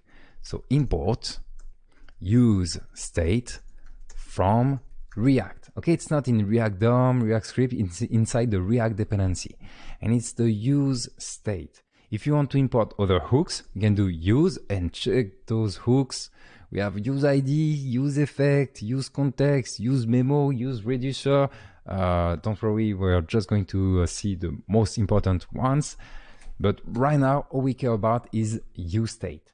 Also, if you don't import it and try to use it right here, like, I don't know, I just write useState. I haven't finished writing it, but as you can see, VS Code found it, and I can just press enter. And as you can see, it has been imported with double quotes. So it's up to you. You can rely on the auto import. Just make sure that it's importing what you really want. So we have the useState. Great. useState is a function. And right here, so for now, keep the count here. Okay, we don't want to break the code yet because we are doing stuff with the count. We are injecting it. Let's keep that wrong variable here. And we're going to do const count state equal use state and provide to that function, to the useState function, the default value. For us, we want a count that starts at 0. So we want to put 0 here. No big deal. We save. Okay, nothing is broken. What do we have in the count state? Let's check. So I'm just logging it, and we get an array. It's an array. Okay, you can see that by the brackets here. It's an array with 2 elements inside. There is 0. Okay, seems like it's that value here. And there is a function, and that's exactly what I told you earlier. When you create a state, you get the variable you want, so the state variable, and you get a function, the setter function. All right, if you want to update the variable, you need to use the setter function. Sounds a bit complicated, but keep up. It's going to make more sense right after, and it's going to be a bit more simple. So we are going to separate them because it bothers me to have that ugly array. So if you're a React user, you know where this is going. But for now, we are going to separate it. And I'm going to retrieve my count variable using count state. So it's an array. Remember, count state is an array. The first value, okay? I know there is a mistake because we have 2 count. We're going to get rid of this one. And then the set count, or you can call it count setter, but set count is fine. You will see why right after, and take the second value inside the count state. So we have a conflict because we have 2 variables with the same name. We can get rid of this one. Great. If we save, I reload, everything seems fine. Do not click on this one. Okay? You might think that, wait, that's weird. We use a count and we're going to update count. No, it's not the case. You will see what's happening when it's working. If I click there, so obviously I have an error because I'm trying to update a count. But as I told you earlier, this is not the way of updating a state variable. When you use useState, you get the count like here. If you want to update that count, you need to call setCount. You need to use the setter function. So I use setCount, and in here, you provide the new value. For us, the new value is going to be count plus 1. Okay, I'm not updating count by doing that. Understand that in JavaScript, when you do that, you are not changing count. You are sending count plus 1 to that function. You are not updating count directly. So I'm not changing the constant.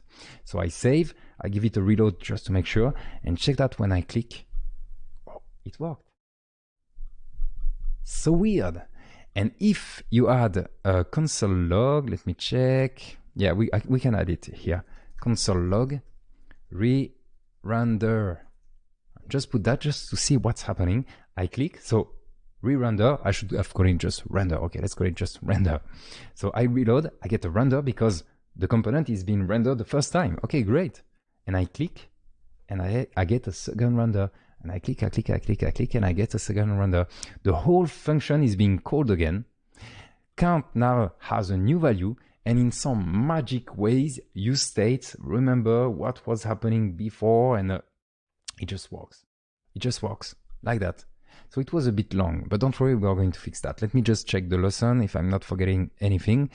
Your UI will update itself automatically when you click on the button. The whole clicker function will be called, but React will only update what has changed. Yeah, by the way, React know what has changed and will not update the whole application and the many components you will have. It will only update what needs to be updated. By the way, I have to show you a different way of doing the same thing. So I'm going to get rid of the console log. When you do that, there is a slightly different way of doing it. And it's by sending a function, just like that. When you want to update the value, you send a function, and to that function, you're going to retrieve the previous value. So kind of the current value. It's more the current value. And in the function, you're going to return the new value. So for us, it's the value plus 1. And we get the exact same result. Why so complex? First of all, since we have only one return instruction inside our function, we can get rid of all of these. Okay? I remove this part and this part, everything that is highlighted right now. So the semicolon and the return and the closing semicolon, I can get rid of them. I save.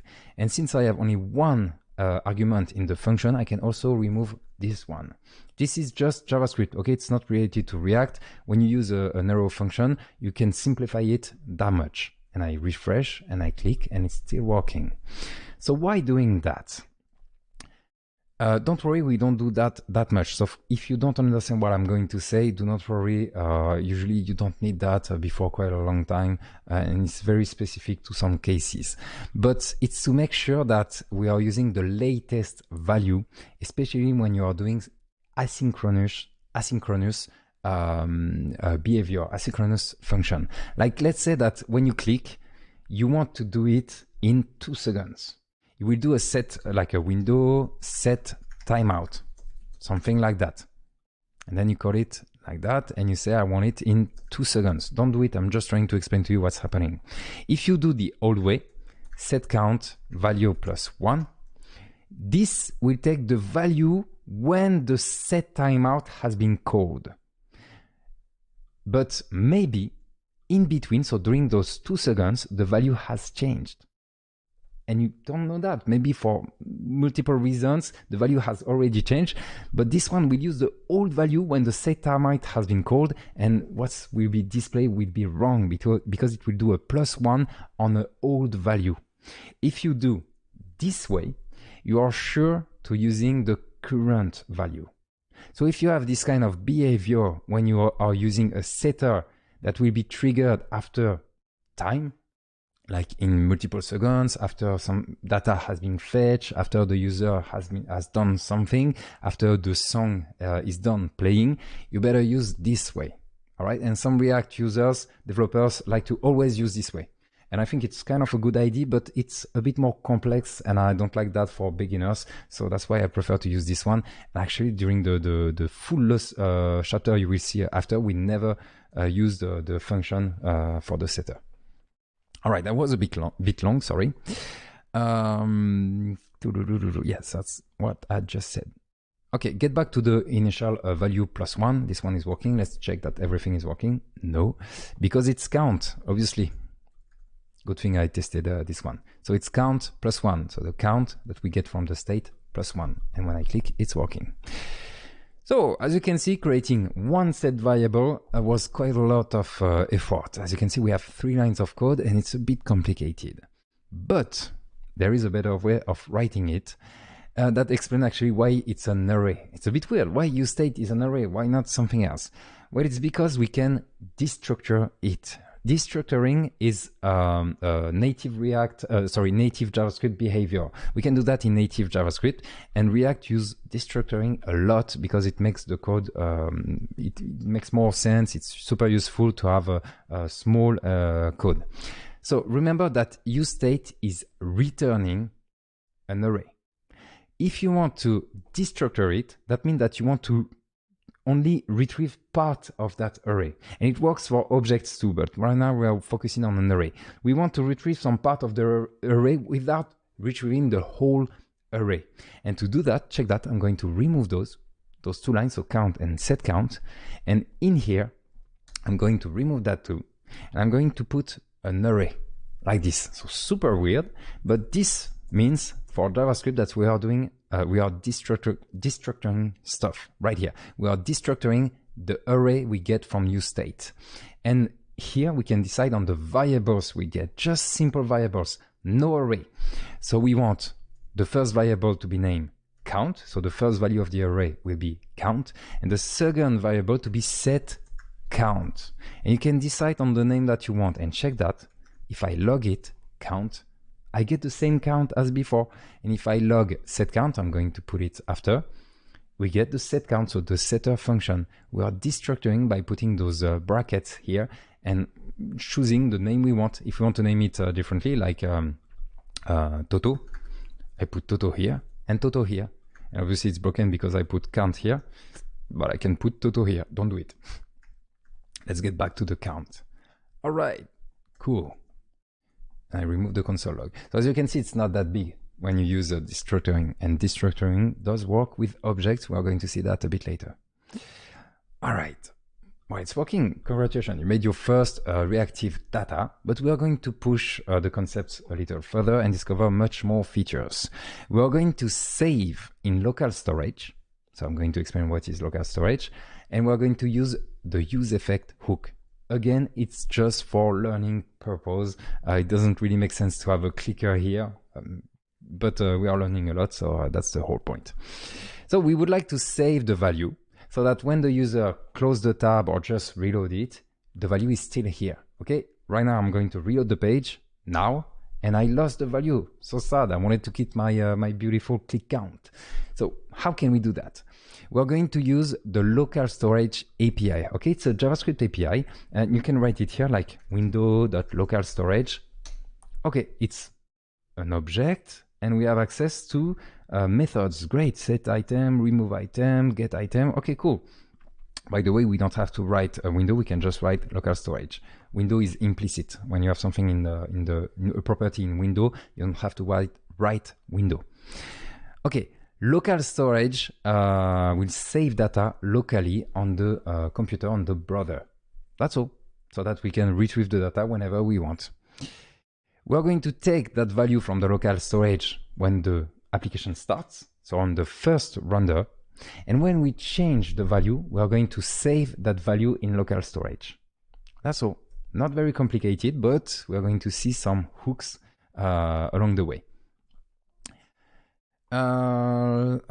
We need a way to do, so first we need a way to do instructions. So related to our components, we need a way to do instructions when the component is rendered for the first time, because we want to retrieve the data from the local storage only on the first render. See, when I render, I want that at that moment to get the value from local storage. So I need a way to do some code here only on the first time. If I do it like here, get data from local storage, check that. Okay, so we get it at the beginning, but we get it also here and here and here and here. So it's broken, it doesn't work. The code here is being triggered whenever the component is being re-rendered. We want to do it only on the first render. And we also need a way to do instructions when the components renders again. So separately, we need to save it on each re-render, and we need to save to retrieve it on the first render. And we can do both with a new hook named use effect.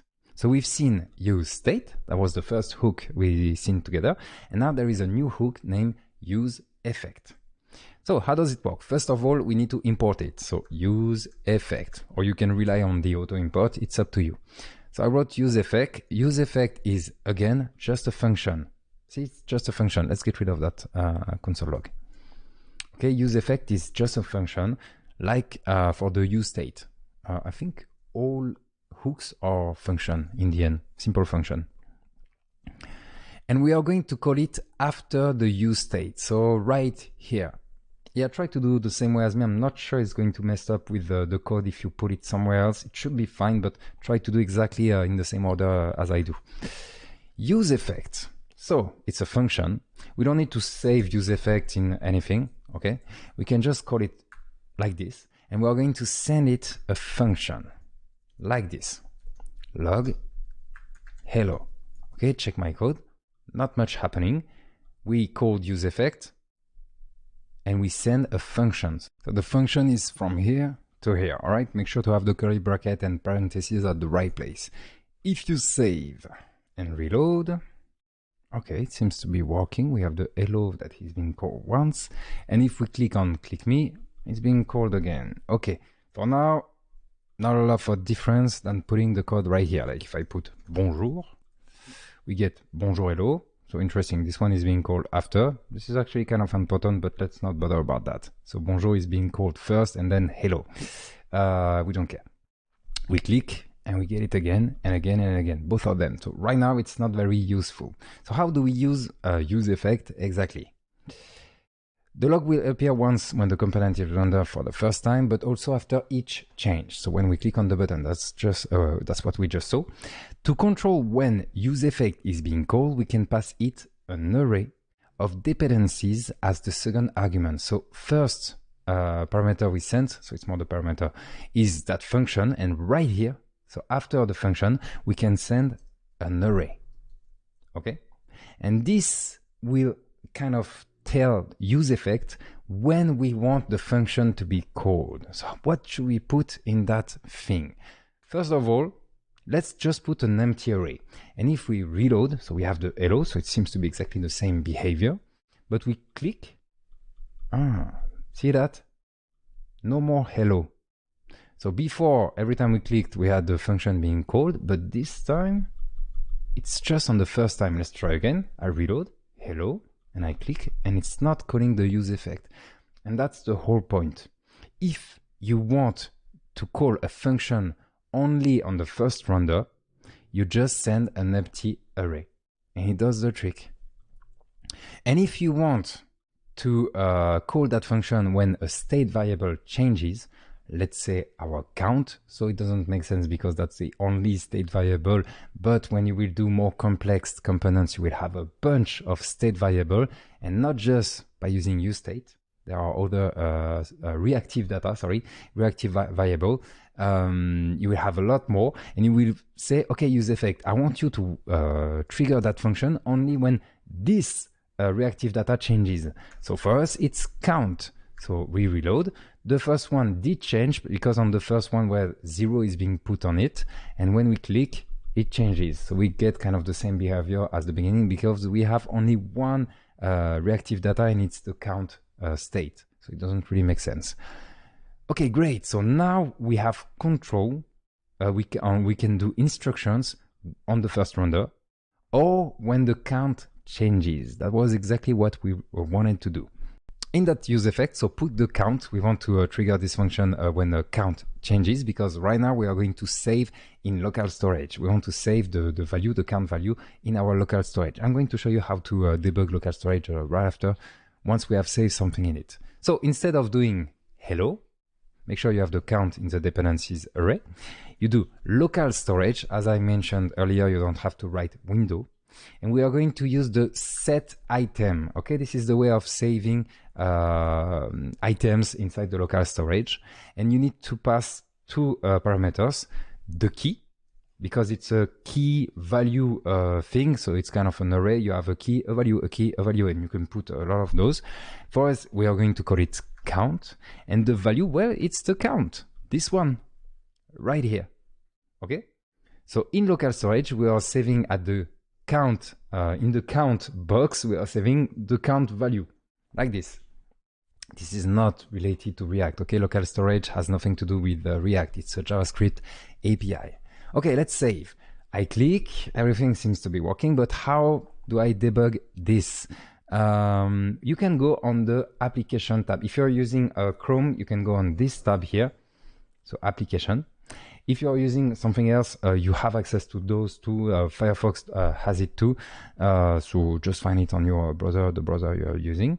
And you can find it, where is it? Local storage, yeah, right here. So local storage, and you have to click on the domain, the concerned domain. So I'm going to clean it because I have some tests from before. And I'm going to click again and check that count. So at the key count, we have a value of 6. And if I keep clicking, well, since it's the same name, the value is being replaced for the count, okay? And if you want to clean it, it's this one. So if you want to remove one, you click on it and you press that cross.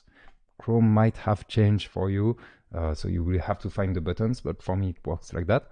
So I remove this one, or I can do it again and remove everything using that one. Okay, it's up to you. Great.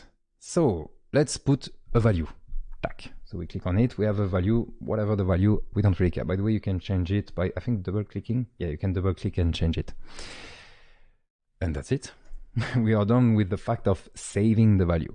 Now we want to retrieve the value when the component renders for the first time. Remember how we do that? We want to do instructions when the component is being rendered for the first time. We have to use effect again. So it's a different use effect. You can use the hooks how many times you want, and we're going to put it before. Yeah, put it before. You might get some bugs at some points which are not really related to React, but just follow me on that. Use effect again. We send a function. So I'm using Fataro because it's easier to write, and I'm sending an empty array of dependencies. Okay, make sure you get it right. We have a bunch of parentheses, curly brackets, and brackets. It's a bit messy. So we have the function as the first parameter and the dependency array as the second parameter right here. So then we put some line breaks. Don't be a savage. And we put first render here. And I can just reload. I can show the console here. And first render is being triggered, the instructions here are being triggered only on the first render. And if I click there, this one is not being triggered because we have an empty array of dependencies. Okay, so we have two use effects. Make sure you have the same result as me. There is two use effects. This one on the first render, this one when count changes. Setting okay, that's what we just said. In here, we want to retrieve the variable from the local storage. Okay, and it's super easy. First, we're going to save it in a variable because you will see later that we have to do some things on that variable. So we are going to do saved count. I prefer to name it saved count because it's not the same count here. So I want a difference. I think you can call it count. It's fine, but I want you to notice the difference. This one is the one coming from local storage, and we do local storage get item this time. Okay, we use set item. Now we use get item. And we specify the same name. So count, make sure you already have one in the local storage. You get the item from the key count and you can log it. Do exactly like I do because we're going to get some bugs at some point that we will fix. Okay, if I reload, check the console, we get 10. I know this is still 0, but we are only retrieving from local storage, but we are not doing anything but a console log. Great, so it's working. Make sure you have the value you had in local storage here. But we need to do some refine on this variable. And maybe you have noticed it, but it's white here. A number, if I put 10 like this, should be purple. This is just kind of a glimpse, an insight from the console that, you know, this is not perfect. This is a string. We want a number just to be sure that we get the right value. The local storage can only save strings. Okay, it's a string key and it's a string value. It's like that. You have no choice but to have strings. I think it's for security purpose, probably. I'm not sure. Anyway, let's deal with it. We only have strings. To make sure we get a number, we can use, there are multiple solutions, but I'm going to use parse int all around it. Okay, I'm going to remove the sidebar. So I use parse int here and here. Okay, all around the get item. I save, I can reload, and I get 0. Why do I get 0? Why? Because I also change it at some point. So click again on it, follow me, console, reload, and we get 5. Okay, great. But there is another issue. If the user opens the app for the first time, so maybe you had the error, so just follow me, don't worry. Let's continue to refine the save count. It will probably work, and if it doesn't work, just pause the video, watch my code, and I'm sure you're gonna find the mistake. But there is another problem. If the user arrives on your website for the first time, there is nothing in the local storage. Okay, so it's empty. So I go to application and I empty the local storage. I go back to the console and now I reload the page and I get none. What the hell is none? None stands for not a number, because we are trying to do a parse int on something that is empty. So there is, sorry, not empty, it's undefined. So we do a parse int on something that is undefined or null. I think it's undefined. So parse int undefined, and yes, we get none. And this will break. This means we are going to send something wrong. So what we can do here, there are multiple solutions, but I really like this one. It's the nullish coalescing operator. I don't know if you guys know about this one, but you can write it right here. So you put yourself between the last two parentheses. So right after the get item, and that get item, we want to check what we get, and we do a double question mark. And if this part, when you do a double question mark, it's not React, it's native JavaScript, by the way. If you do a double question mark like this, if this part is null or undefined, you can specify what you want instead here. Where is my cursor right now? And I want 0. This is JavaScript. I wanted to show you that because I think that's super cool. I don't use this one enough, but if this one is wrong, so null or undefined, we want 0. If it's false, false will be fine. If it's null or undefined, it's going to be replaced by 0. So I'm going to clean it again to make sure it's empty. And I'm going to, no, sorry, I just clean it. I reload the page. Okay, everything seems fine. No error. And we get 0 because it was empty when I reloaded. So I got 0. I did a parse int on 0. It's okay. There are other ways of testing it. I just wanted to show you the nullish coalescing operator. Do whatever you want as long as there is no error. Okay, great. Now we want to update the count. So when we show it on the first time, we want to use the count that is from the local storage. And to do that, you know how to do that. We need to use the set count. So we do set count and send to it the saved value. So the one we retrieve from the local storage, we update our count using it. So I reload the page. So it's 0 for now. I click, click, click. So I have 3. And I reload the page again and I still have 3. Because 3 was saved in the local storage. We retrieved it on the first render. And we updated the count using that saved value. Okay. Take your time. If it was a bit fast, check the code. Make sure you have no error. Check my code and you should be fine. All right, next we're going to see how we can empty the local storage. So let's go a little further with the local storage when the component is being destroyed. Again, there is no real purpose on that. We are going to find a way to destroy that. So we click on a button and the component disappears. And when this is happening, so when the component disappears, is being disposed of, to be more precise, we're going to empty the local storage, just for learning purpose. All right, great. Let's do that. But before, we need to do some fixing because we did 2 mistakes that we need to fix first. I forgot about that. Fixing the renders. Why would we fix the render? Well, check that. I'm going to put, maybe you have noticed it. I'm going to put a console log and put render. Okay, and you can do it with me. Inside the clicker, you put a console log render. And then you reload the page, path, and we get render and render. That's weird. Did I reload twice? What did I do? I reload the page again, render, render. Try to figure out what's happening. It's logical. There is something. The first render is fine. It's okay. We are rendering our component for the first time. But why do we get 2 renders? Try to figure it out. Here's the answer. There is a first render with the initial state. Okay, that's cool. Then we call set count right here. And set count will change state variable, so reactive data. So doing that, the set count here on the first render will trigger another render. That's the reason. Is it a big deal? Not that much. Thing is, this code is nothing. For your computer, it's nothing. You can do it super fast. You can do that 1,000 times on the same frame. It's just fine on the same tick. It's really okay.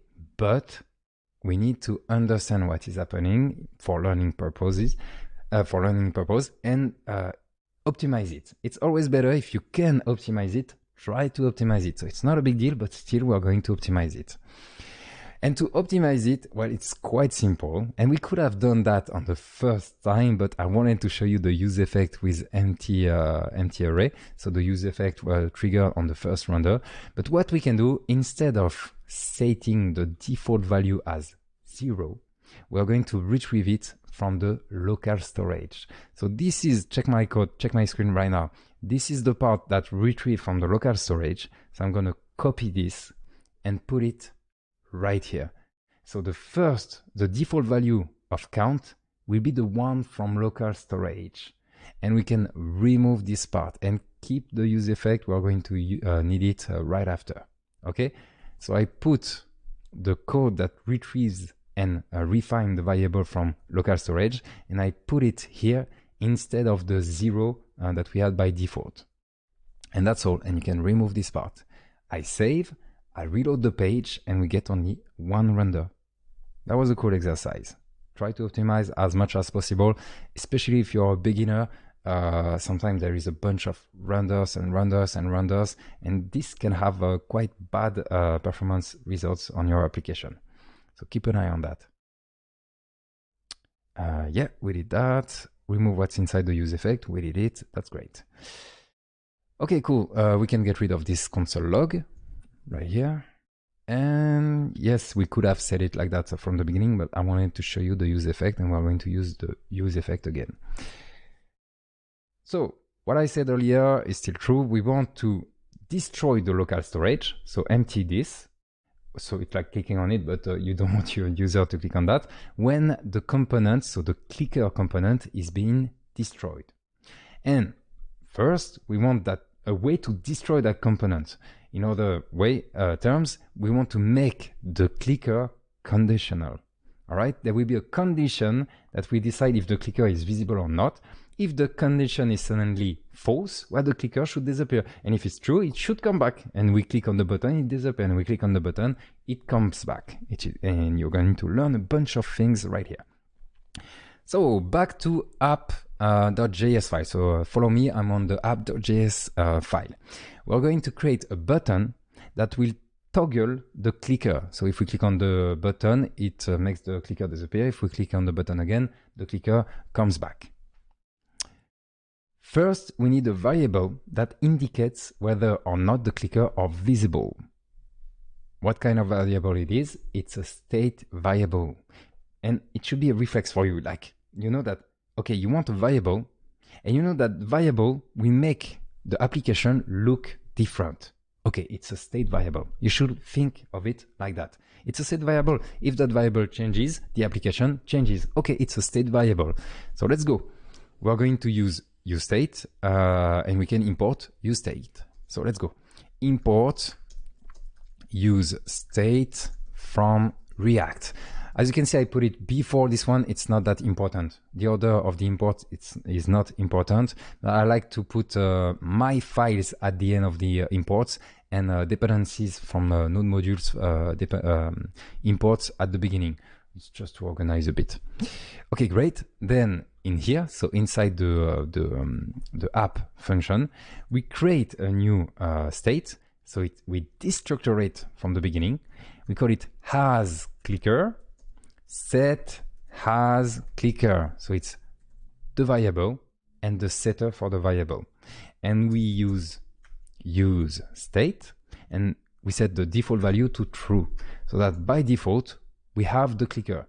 And if we click on the button that we haven't created yet, we are going to switch it to false or true or false or true or false. And the clicker will show up or hide, or show up or hide. Okay, great. By the way, you can try to do that yourself. What's following? You want a button, you want to change it when we click on the button, and then you want to make the clicker optional. You can try to do it on your own. So create a button, and when the user clicks on it, invert has clicker. Okay, do it, pause the video, let's do it together.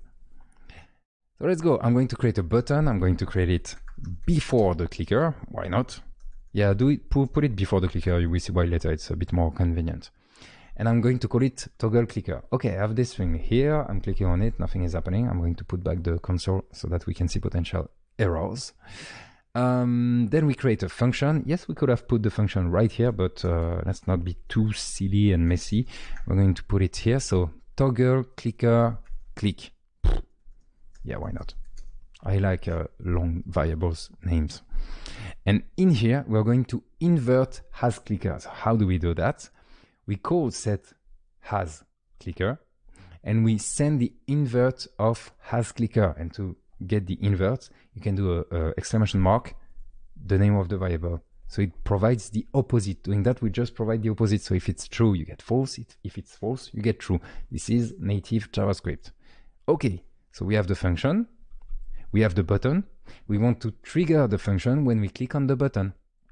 Let's do that. In here, we're going to add a on click and provide the function. And again, do not call the function. A lot of my students do that.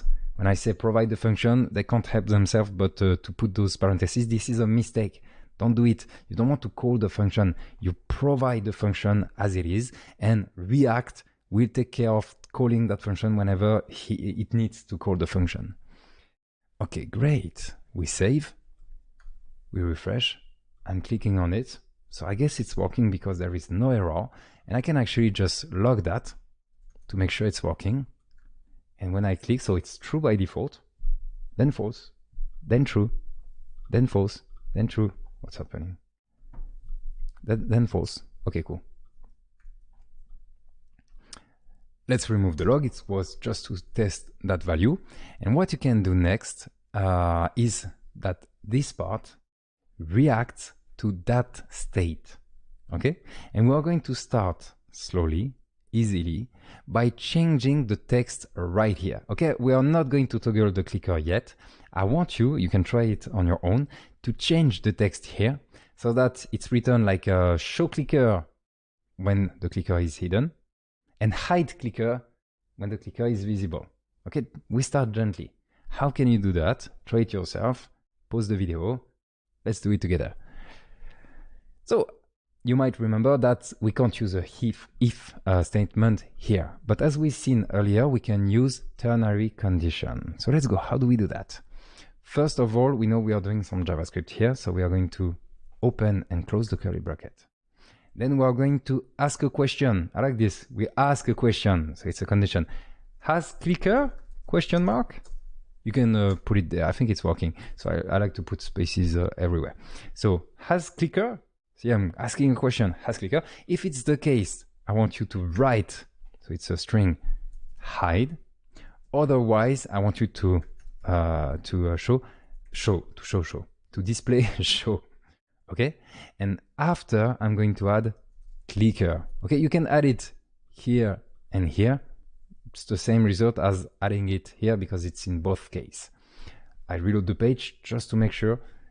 Right now it's hide clicker because remember by default has clicker is true. I click on it, show clicker. I know the clicker is not toggling yet, but the text is changing according to the state. And if you did it, congratulations. If you were not able to do it, don't worry, it's normal. It's probably the first time you do React. It will take a bit more time, but you will get there. Maybe remove what we just did and do it on your own. I'm sure you will find a way. And the more you struggle, the more you'll learn, as always. Okay. Next, for the clicker, well, it's the same thing. I kind of spoiled you, so I'm going to show you the result. We can also do ternary conditions. So just like this, for a component. Might sound and look a bit weird, but we can do that. So I'm going to cut this part, and I'm going to display something. So inject something, some JavaScript. Has clicker? I ask the question. If I'm supposed to have a clicker, well, I'm sending you the clicker component, just like that. Otherwise, shoo. What can I send? Maybe a string? yes and no, this would work, but I don't want an empty string. No, instead, if you want nothing, you can send null, just like that. We save, I refresh, I reload the page, I click, and I click, and I click, and I click, and I click, and it's working. That's great. Nice. Let's move on. Yeah, we saw that. Instead of a ternary connection, oh yeah, by the way, let me show you a trick that I discovered with React. I would have never used that if it was not for React, because it's a bit silly, but it's funny. We can write it, I'm going to show you right below, has clicker, $, I hope we say $, in English, and put the clicker right here. What the hell is happening here? $. You've seen that when using if conditions. Like if I do if, don't do it, just watch my screen, condition A and condition B. I do stuff, log, do stuff. Do stuff will only appear if this is true and this is true. Okay, that's the way of using the $. What's happening here is the same $. But to understand what's really happening, you must understand how JavaScript handles this $. When JavaScript sees the $, it's going to test the left part first. It's going to check it. Only have a look at it. It's going to check it, and if we say, okay, that's true, okay, I will check the part on the right. If it's not true, it won't even check the part on the right, because it's this one must be true and this one must be true. Well, if this one is not true, JavaScript will stop. The left part is false, so let's not continue. We can stop there. But if this part is true, it will check the right part. And when checking the right part, it will also, and that's kind of the new thing, return it. For an if statement, we don't care about that. We don't care about returning something inside a if, okay? But since it's returning it, we can do it here to return the right part. Okay, so let's do the JavaScript logic again in here. Has clicker is false. Okay, JavaScript will not even check the right part of the $, so the end. It's an end. The $, is an end condition. If as clicker is true, it will check the right part and return it. So the clicker will be returned by this whole thing here. It's just a different way of using it, and I like it because it's small, but I don't like it because it's a trick. We are like stretching JavaScript in ways that are not supposed to be used, but it's fine, it's working, and it should not change anyway. So I both like it and don't like it. Let's use it because we are here to discover techniques and features and tricks. So let's use it. Okay, if I refresh the page, it's working. We can still toggle it using that $, so the end condition. All right, we did that. Remember the reason, because we want to empty the local storage. So currently it's 3 when the component is being destroyed. Again, it's just for learning purpose. We just want to see how we can be aware that the component has been destroyed to clean stuff. Okay, it's the cleanup phase. We want to clean things, and we will need that later in the next lessons. You will see in a lot of lessons, don't worry, but we still need that. So how do we do that? When the clicker is being destroyed, we want to delete the local storage. Okay, that's what I just said. We go back to the clicker. Okay, go back to the clicker.js file. Remember that use effect here? That use effect we sent, so the first one we sent an empty array, meaning that it's going to be only called on the first render. Okay, so if I check the console, first render, and if I click, I don't know, there, first render. Okay, great. By the way, if I delete it and put it back, first render has been called. Makes sense. We destroy the component and we create it again. So use effect, this use effect will the render is being the component is being rendered again for the first time. This new component, it's a new component. We destroy the old one, we put a new component, it's clicker. It's the first render for that clicker. So this is working as expected. And now that's not what we want to do. We want to do instructions when the component is being destroyed. And we can do that by adding a return in that use effect. Okay, this one, return, and send it a function. Okay, this is just a function. I can write it like that. Like that. Okay, I'm just the use effect with an empty array. I'm returning an empty function. And in here, I can do log component disposed like that. I reload the page. So the first render is still working. I can click on it. Okay, first rendering is not being called. Component disposed clearly has not been called. And check that. I'm going to click on hide clicker. Paf, I destroy the clicker and component disposed. This function has been called. And I can show it again. I show it. I hide it. First render, component disposed. And it's working. That's the way of doing its instructions when the component is being disposed. I hate that. It's not intuitive. I really think that they should have put a different hook just for that purpose. And I think they should have called this use effect very differently.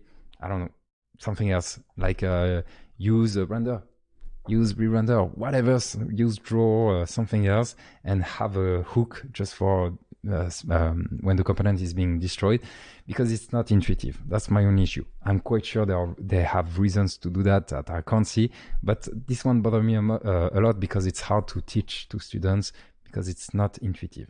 Anyway, see that example, put it in your brain at a place, at a good memory place where you won't forget it. That's how you know when something is being a component is being bit for the first time and a component is being disposed of. All right, so that's cool, but what we wanted to do, we can get rid of this one. What we wanted to do is destroy the local storage, and we can do that super easily. Check that. We can do, come on, local storage, remove item, and you have to specify which one you want to remove. So for us, it's the count key. So we can just put count here, and I save.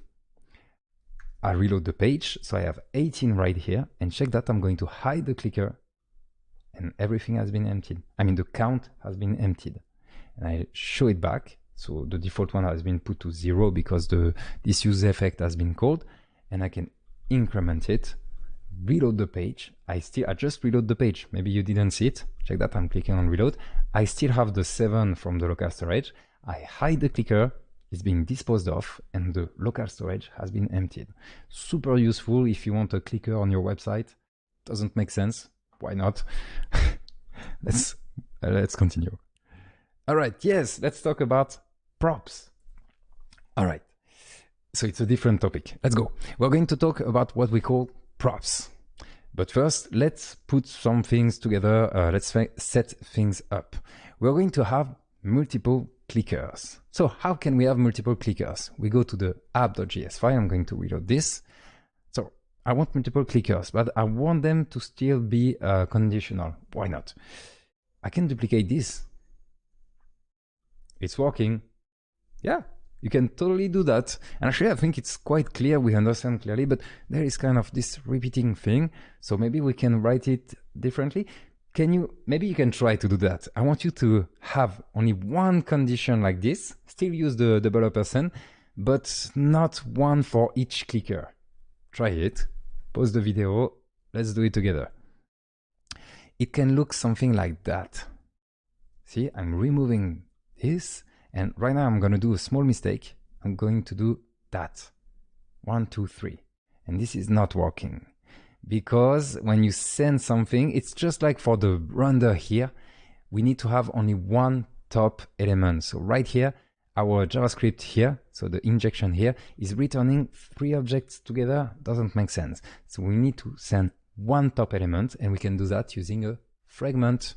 So I open the fragment here, and I close the fragment here. Let me show you the place. It's this one and this one. So this part and this part. I save. I reload the page just in case, and check that.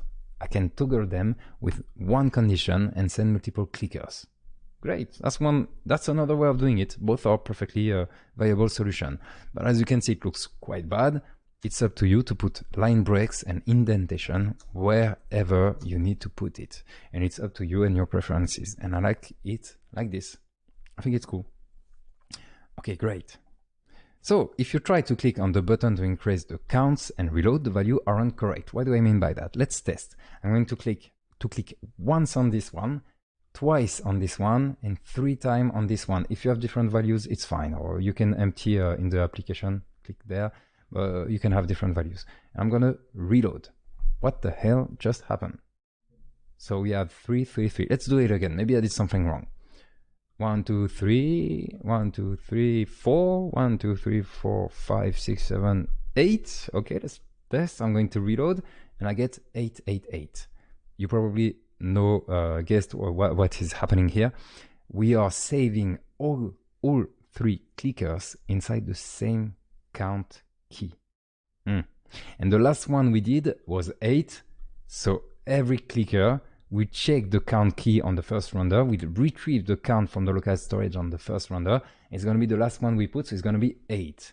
Okay, so we need to fix that. We need a way to have maybe different keys, and that's exactly what we are going to do. And to do that, we are going to use props. The idea is that you have the same component, but you need to send different values to that component, something that differentiates it. In our case, it's the key. We need to save a key for the local storage. So those are still 3 different clicker, the same clicker, but we need to send different properties to those. So we are going to use props. That's the purpose of props. Props are properties of a component that we can provide using attributes. We're going to put some attributes here, just like we put like the on click, and we are going to retrieve those attributes, so those props, sorry, in here. Okay, let's do that. We could do something like key.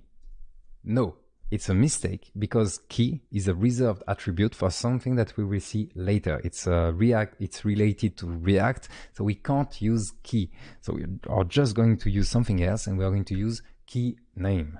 A bit silly, but why not? You're going to see the key right after. So we're going to provide 3 different keys, and we are going to provide count A, B, C. You can name it the way you want, so that in here we're going at the end to have count A, count B, count C, and they are not going to conflict. Okay, great. So how do we retrieve that value in the clicker? Here, in the parameters of the function, you can put an argument, and I'm going to call it props, because this is how you retrieve the props. And I'm going to log it, just to see what we have inside of it. I'm going to show the console. And as you can see, props is an object, and the names you put here are simply retrieved here. Here, key name. And you can add something else. Like this one, I can add Toto equal Tata, and I get Toto with the value Tata. And you can put, I don't know, something weird like this. Does it work? Toto Tutu. So yes, you can use dash case. Just like in HTML, you can use dash case in the attributes. Don't do it. Don't do it because it will mess up with something that we're going to see right now. So I'm going to get rid of this one. It was just an example. So make sure you have the 3 key name A, B, C. And in here, we're going to test it. So if you want to retrieve, let's say, the key name, you put key name. Okay, so now we have directly the key name. And you can just do it like that. But React developers like to use destructuring. Remember the destructuring? We did it here to get the first value and the second value of the array. We can do the same right here with an object. And that's super cool. We have that key name. We're going to put, let me check. And yeah, we're going to put curly brackets around the props. And we are going to provide the exact properties we want to retrieve from that object. Okay, in our case, all we want is the key name, and this is the way of destructuring an object. It's exactly what we did with an array. Here we destructure an array by putting curly brackets, and here we are doing the same, but since it's an object, we are putting curly brackets, and we choose the name, the properties we want to retrieve. If there is more properties and we don't care about those properties, we don't put them here. And if we want more, like Toto, we can do that. And that's the reason why you should not use dash case, because if you want to retrieve a property with Toto Tata, this is wrong. It will break your JavaScript. But if you put Toto Tata in camel case, this will work. So that's why you should not put attributes with dash case. No dashes, just camel case. Okay, so let's get rid of this one. All we want is the key name. We are going to add more later. And in here, it's not props, it's directly key name. So I reload and we get count A, B, C. You don't have to do that, but destructuring kind of makes your code smaller, easier to handle. People will clearly understand what we are getting from that component. So why not? Why not? Try it. I like it. Okay, next we're going to use key name instead of count, count, and count. Okay, there are three places where we set the key for the local storage. So we use the key name here instead of the get item. Follow me on this. So inside the get item, we put key name. So not like this, okay? Like, I'm gonna get it, like this, key name. Inside the remove item and inside the set item, okay? Here, here, and here. You're supposed to have the exact same result as me. We save. I'm going to clean the local storage using that to make sure that we have everything clean.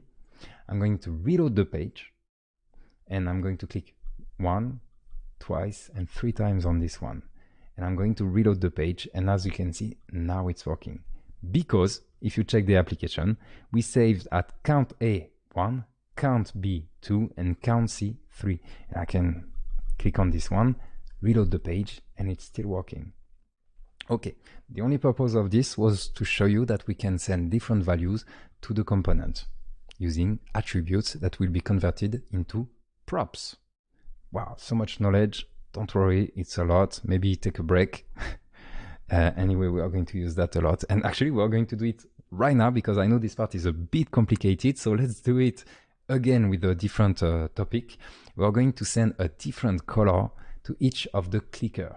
Okay, just to practice a bit more by setting a different color for each clicker text. Okay, so at the end, we want those texts to have different colors and to control those colors from an attribute right here. Okay, I want you to put a color attribute on each one of those and to retrieve it in the props and to use it on the text. Now would be a good time to practice on your own. Pause the video, try to do it, and let's do it together.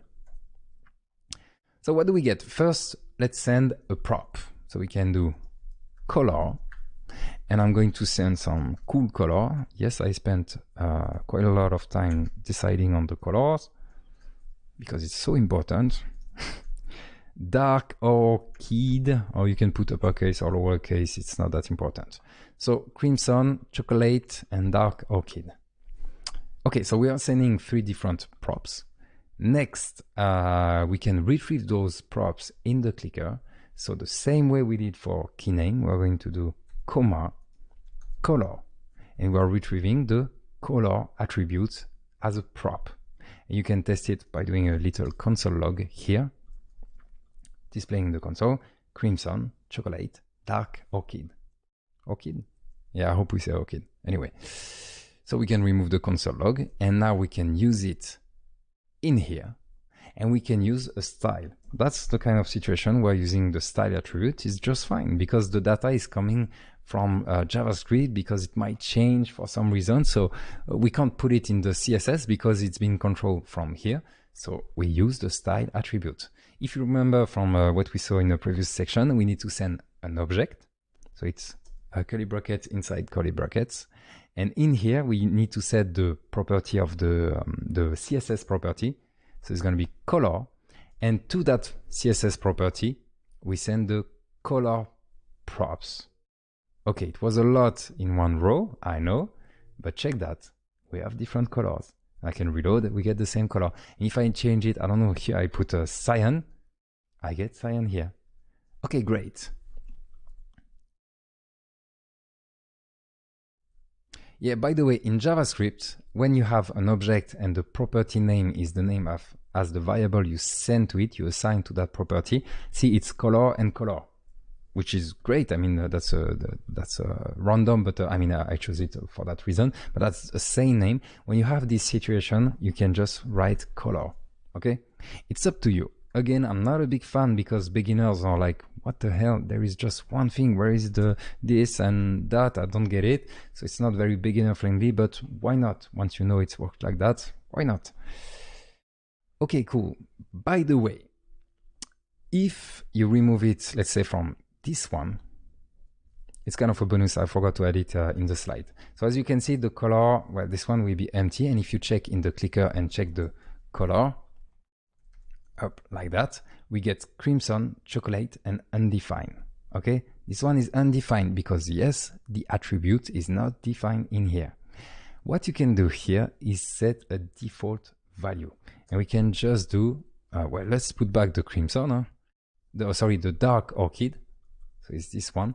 We can say that the default value is going to be dark orchid.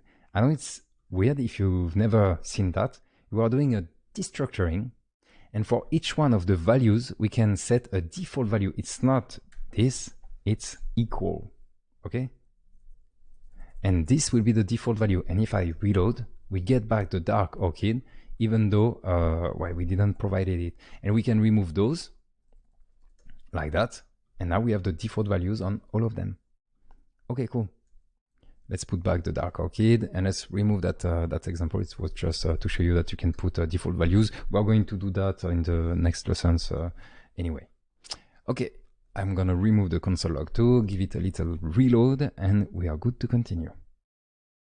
Oh yeah, let's move even further. Let's go even further by sending a random value. Why did I do that? This is not even related to React, but anyway, I think I just wanted to have some fun and I really like to play with colors. So let's go. To create a random color in CSS, we can use hexadecimal or RGB. Yes, there are other ways, but actually one other way that is much better, I think, to create a random color is to use HSL. Have you ever seen the HSL? When you want to create a random color, it's so much better. HSL is composed of 3 values. Be careful, sometimes those values act a bit differently. The range of those values, how you specify the percentage, sometimes it's a ratio, but right here in CSS, it's going to work like that. So we have HSL. H stands for hue. Hue is an angle. What? So weird, an angle, okay? That ranges between 0 degrees and 360, so a full circle. Okay, great. 0 degrees mean it's red, great, and 360 degrees mean it's red again. What the hell? Imagine that it's a circle and you go from red to red, and in between you go to every possible colors from the rainbow. Let's say the rainbow. It's not exactly true, but let's say it's the rainbow color. So you do red, some orange, some cyan, blue, or whatever, or yellow and green and stuff, and back to red. Okay, why not? It works like that. You can actually go beyond 360 degrees, and it will keep doing circles in that red to red value. The second value, so S, is for saturation. Saturation, it's the amount of color saturation that goes from 0% to 100%. What do I mean by that? When it's 0%, there is no color. It's going to be gray. It's if you put 0 at the saturation and play with the 2 other values, at the end you will get gray. So maybe a high gray, maybe close to white, maybe close to black, depends on the other values, but it will be gray. And if you put 100, you will get like saturated colors, like vivid color. Okay, so if you put 100 and 0 degrees on the hue, you will get red, like pure red. Well, actually it depends on the third value too, the lightness So HSL, L is for lightness, and it's the amount of lightness that goes from 0% to 100%. If it's 0, you get black. If it's 100%, you get white. And if it's in between, so it's 50%, you get the non-altered color. By that, I mean that if the first value is 0 degrees, you get red. So hue 0 degrees, you get red. If the second value, so I said it was a saturation, you put it to 100, you still have red, okay? And if the third value you put 50%, you still have red, a pure red. But if you put like, I don't know, 20%, it will be a darker red. And if you put 100, I don't know, like 70% here, you will get some kind of whitish red, which is kind of pink, which is also kind of pastel, you know, pastelish color. I'm not sure you said that in English, but it will look a bit pastel. That's how it works. And actually, I think I can show it to you there. Yeah, let's try that. Yeah, see that? That's exactly it. I should have shown you that from the beginning. HSLA. A is for alpha. We are going to ignore this one. So H, check that. I'm going to move this one. And we go from red to red. Okay, it works like that. The saturation, like if I put red, you see that this is not a pure red, what we have here. If I put this here, we have 100% saturation, and we get 50% of lightness. If I go below, see the lightness is going down, we get black. And if I go there, it's looking kind of pink, it's looking pastelish. Pastel, like a pastel color. And I can play with the saturation and go toward the grayish area. So it's hard to get to have the same lightness. So it's a bit like that. See? Now we can barely see the red because the saturation is low and the lightness is near 50%. So it's almost not altered. So I can put it like this. But it's kind of gray because the saturation is low. I'm spending way too much time on that. It's just that I like the HSL and how to use HSL to create a random color. So back to the topic. Sorry, it was a bit long. I hope you're not sleeping like the dog behind me that you might hear. What we are going to provide is a fixed saturation of 100%, a fixed lightness of 70%. So it's going to be a vivid color, but kind of pastelish. And a random value from 0 degree to 360 degrees. Okay, so this one is fixed, but this one will vary. So we are going to use a math random to get that values from 0 to 360 degrees. We are going to need to concatenate the color. Let's try that, and we are going to use a backquotes, so backticks, sorry, I'm not sure, backquotes, backticks, so the template literal, instead of using plus, in order to see how to use the backticks inside the React. But first, let's focus on the color. I'm going to put it there, just to show you how to get a random color using HSL, and I just want to see that random color being displayed here. That's all, I just want to see that.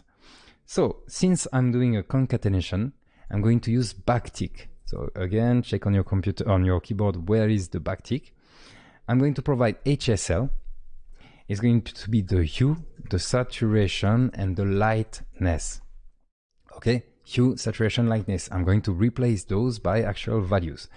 As I mentioned earlier, the saturation is going to be 100%, and the lightness is going to be 70%, just because it will look good enough. I mean, that's the kind of color I wanted to get.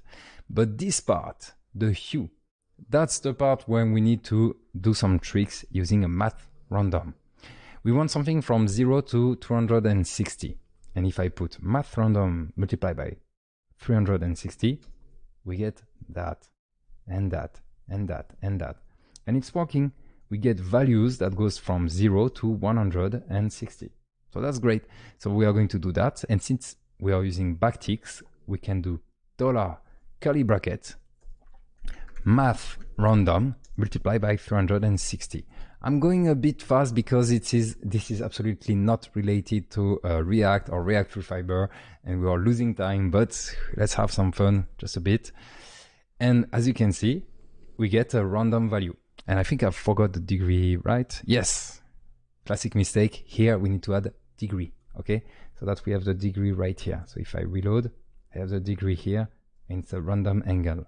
Sometimes you need to round the value, but I think it's going to work without rounding the value.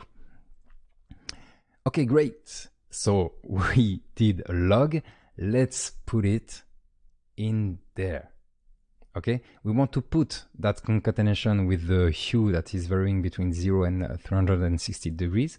We want to put it here. If you do that, it's not going to work. We need to send a JavaScript value to the attribute, and you know how to do that.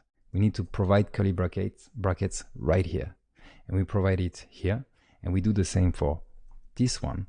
I'm just copying, pasting the whole curly bracket with the backticks to the color using curly brackets. The whole, the whole string, the concatenation to the curly brackets of the color. And check that, we get random colors. That's all. And this actually will enable some features and bugs that we are going to fix to discover more React features. Let's get rid of the console. Yep. Let me check. Okay, the console is gone. Yeah, let's talk about the children prop. There is a special prop named children. So we added our own props like the key name and color for the clicker, but there are some special props, one of them being the children. And you can see that. So if you check the index right here, so we have our app like this. I said earlier we can write it like that. Let's keep the div for now, it's not a problem. And when you write a component like this, so you have the open tag and then the closing tag, you can put stuff in between. So in between the opening and the closing. So if I put my first React app, I save, I can't see that text here, but there is no error. So it seems that there is a purpose for that. And yes, there is. You can put a lot more. You can put like, I don't know, like a H1. Let's do it. My first React app and an H2 and a fancy subtitle. Why not? And you can put tags inside tags inside tags. And you can also add custom components. With custom components inside of it, you can have a whole structure. Okay, so there is kind of no limitation. But still, where is that content? If you go to the app component, you can retrieve that text as the children props. I'm talking about props. We just saw the props. So you can test it. If you add props here, you can log the props and see there is a children with inside it's an array. And inside that array, there are some symbol, React, and check that there is a type H1, type H2. What are those? We don't even care. We just want to retrieve that children. But instead of retrieving all the props, we are going to destructure the object and only retrieve the object, the children property. You can log it again if you want and see I'm getting that array. Great, we don't care what's inside that array. It's the children. I have two elements in it because I have two things here. If I put a H3, okay, there is 3 elements in it. Good. We don't care about that. We just want to display those children. And it's super easy. Go on the JSX and at the beginning, you can just do children, just like that. And now we have my first React app and a fancy name. Why didn't you tell me? Okay, add a fancy and a fancy subtitle. Okay, great. That's just the way you can retrieve the children. By the way, small bonus, I forgot to add the slide too. You can set the children differently, like check that. I'm going to keep this app like this. I'm going to cut this part. So what's all the children, so the H1 and the H2, I'm going to cut it. And I'm going to write the app like this. Okay, so how can I set the children in here? I can just do children. Yes, because it's a prop. When it's a prop, you can also set it using an attribute. And you can send it like that. Oh wait, there is an error. What's the error? Well, I'm using some injection, but I'm sending two objects in it. So if I remove the H2 like that, now it's working. If I want the H1 and the H2, I should add a fragment around it. I can do like that. So I have the H1, I have the H2, I close the fragment, and it looks like that. And now it's working. So it's a bit silly to have the children like this because we have to find some tricks because we have two children. So we had the fragment and we want a clean code. So we had a lot of indentation, but you can set the children just like that. Okay, using an attribute. I'm going to get back to the initial way of setting a children because it makes more sense. It's a lot more clear, as you can see. But you can use the attribute, the children attribute if you want. Okay, that was just a special prop I wanted to show you. It's the children. We are not going to create our own children props, but we are going to use it when the component we are going to use need children. So next topic, moving data up. What does this mean?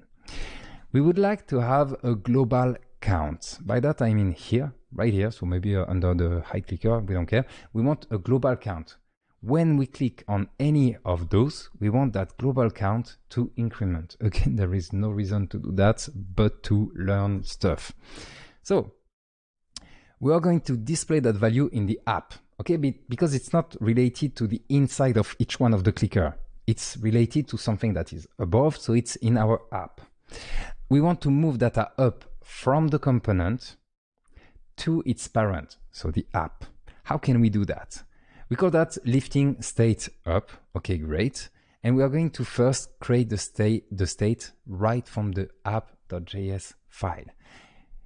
Never try to get values from the children. Okay, that's the first rule. Don't try from the app to pick some things inside the children. You will create some fragile things in your app. It will break at some point. If you remove the clickers, it might break. So this is not the right way of doing it. We are going to see how to do it right. So first of all, because we want to display a count, and we want, when that value changes, that the UI changes, we want to display the new value. When this is the reactive data, we need to use useState. So let's go. We already have useState because we have the as clicker in the app, the app.js file, and let's do it directly. So count, again, just like in the clicker, set count because we need a setter, and useState, and by default we put 0. All right, this is exactly the same code as we had in the clicker. It's exactly the same thing. Okay, great. Next, we want to display that value. So I'm going to put it, right here. So right below the titles, I'm going to create a div because why not? Total count, and we send it, we inject the value, so count, like that. Total count equals 0. This is ugly as F, but we don't care. We are just learning React. So it's working, great. Next, how do we update the state from the children? Because it's the click on the children, so the clicker, that should increment this value. Getting the data straight from the children is a bad idea. That's why I told you earlier. What we are going to do is that in the app, so in this app component, we are going to create a function. That function purpose is to increment that count, okay? And then we are going to provide the function to the children, so the clicker, and it's the clicker that we call that function. Okay, so let's go. How does it look? We're going to do we're going to call it like const increment. So I'm just creating a variable and I put a function in that variable. Okay, in that variable I'm going to increment the count, and you already know how to do that. We're going to do set count, and it's going to be count plus 1. Okay, so when we call this, it should increment the count and everything will be re-render. Great, but we are not going to use it here. We are going to use it inside the clicker. So I save the app, or well, not yet actually, because we need to send the increment to the clickers. So I'm going to do increment. I'm going to call to name the attribute exactly the same. And I'm going to send the function. Again, do not call the function. You just want to send the function. Okay? So no parentheses here. So each one of the clicker, I'm sending the increment function as the increment attribute. meaning, so save the app.js file, meaning that in clickers, we can retrieve it from the props right here. So I write increment like this. And if I check what's inside increment, well, we get the function we just wrote. It's exactly what we just wrote. See that? That is supposed to increment the count in the app. This is exactly the same code. Okay, great. So you retrieve the increment here. All you need to do now is call increment at the right position. And for us, it's when we click on the button.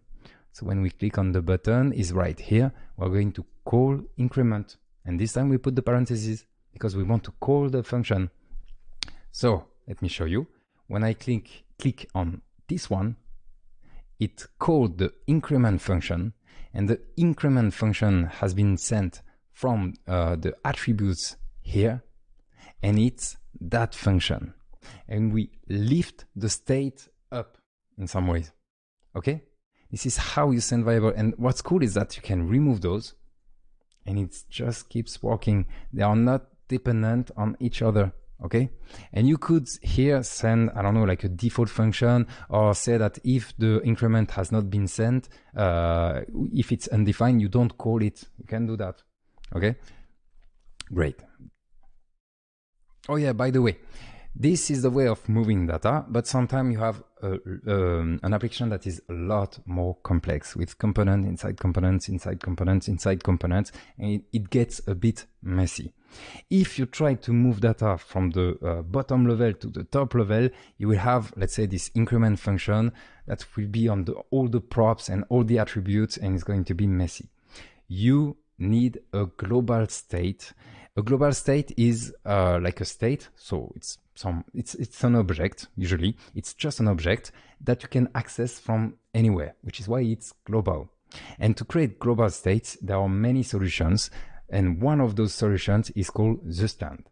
The stand, we're going to discover it in the last lesson, so the game that we are going to build together. So I'm not going to talk a lot about it, but we are going to use it later. Okay? Let's continue. We want to let the developer decide how many, so new feature, new topic. We want to let the developer decide how many clickers need to be added to the app. Okay? Currently there is 3 clickers. We want the developer that uses your code to be able to decide, like, I want more or I want less, without having to duplicate them like this. Again, there is no purpose, it's just to learn stuff. We're going to use a clicker count attribute. Okay, so go on the index.javascript file, and in here we're going to add an attribute, and we're going to call it clickers count. So this way, if another developer wants to use your application and wants to have more clickers, he can just change this value. Okay, so for now, let's just put 4. And currently we have 3, so it's not working. So we need to do some changes. In the app.js file, we can here retrieve that attribute. So we're going to do clickers with an S count. Okay, be careful. It's clickers with an S. Let me check. Clickers with an S. Yes, clickers with an S. Okay, great. Next, we want to create that many clickers. So we have this variable that contains how many clickers we want. It's 4. Okay, great. Let me remove the console log from the clicker.js. So if you still have some console log, maybe it's time to clean it. Back to app.js, we have these props, clickers count, and we want to create, so it's 4, we want to create automatically 4 clickers. How can we do that? So I'm going to remove the console log and try to understand what we should do here. As we mentioned earlier at the beginning of the lesson, we can't do a for loop in the JSX, okay? We can't do it. If you try to write a for inside of this injection here, it's gonna break, you're gonna get an error. So we can't do that. There are many ways to do a loop without using a for, and it gets a bit messy, and I'm going to show you only one solution, and there are other solutions. Actually, I'm quite sure we see other solutions in the next lessons, but let's start gently with one solution, which is already kind of a big deal. So follow me on that. We are going to use the map method. Map will go through an array. So first things first, it's about arrays. We don't have an array yet, so okay?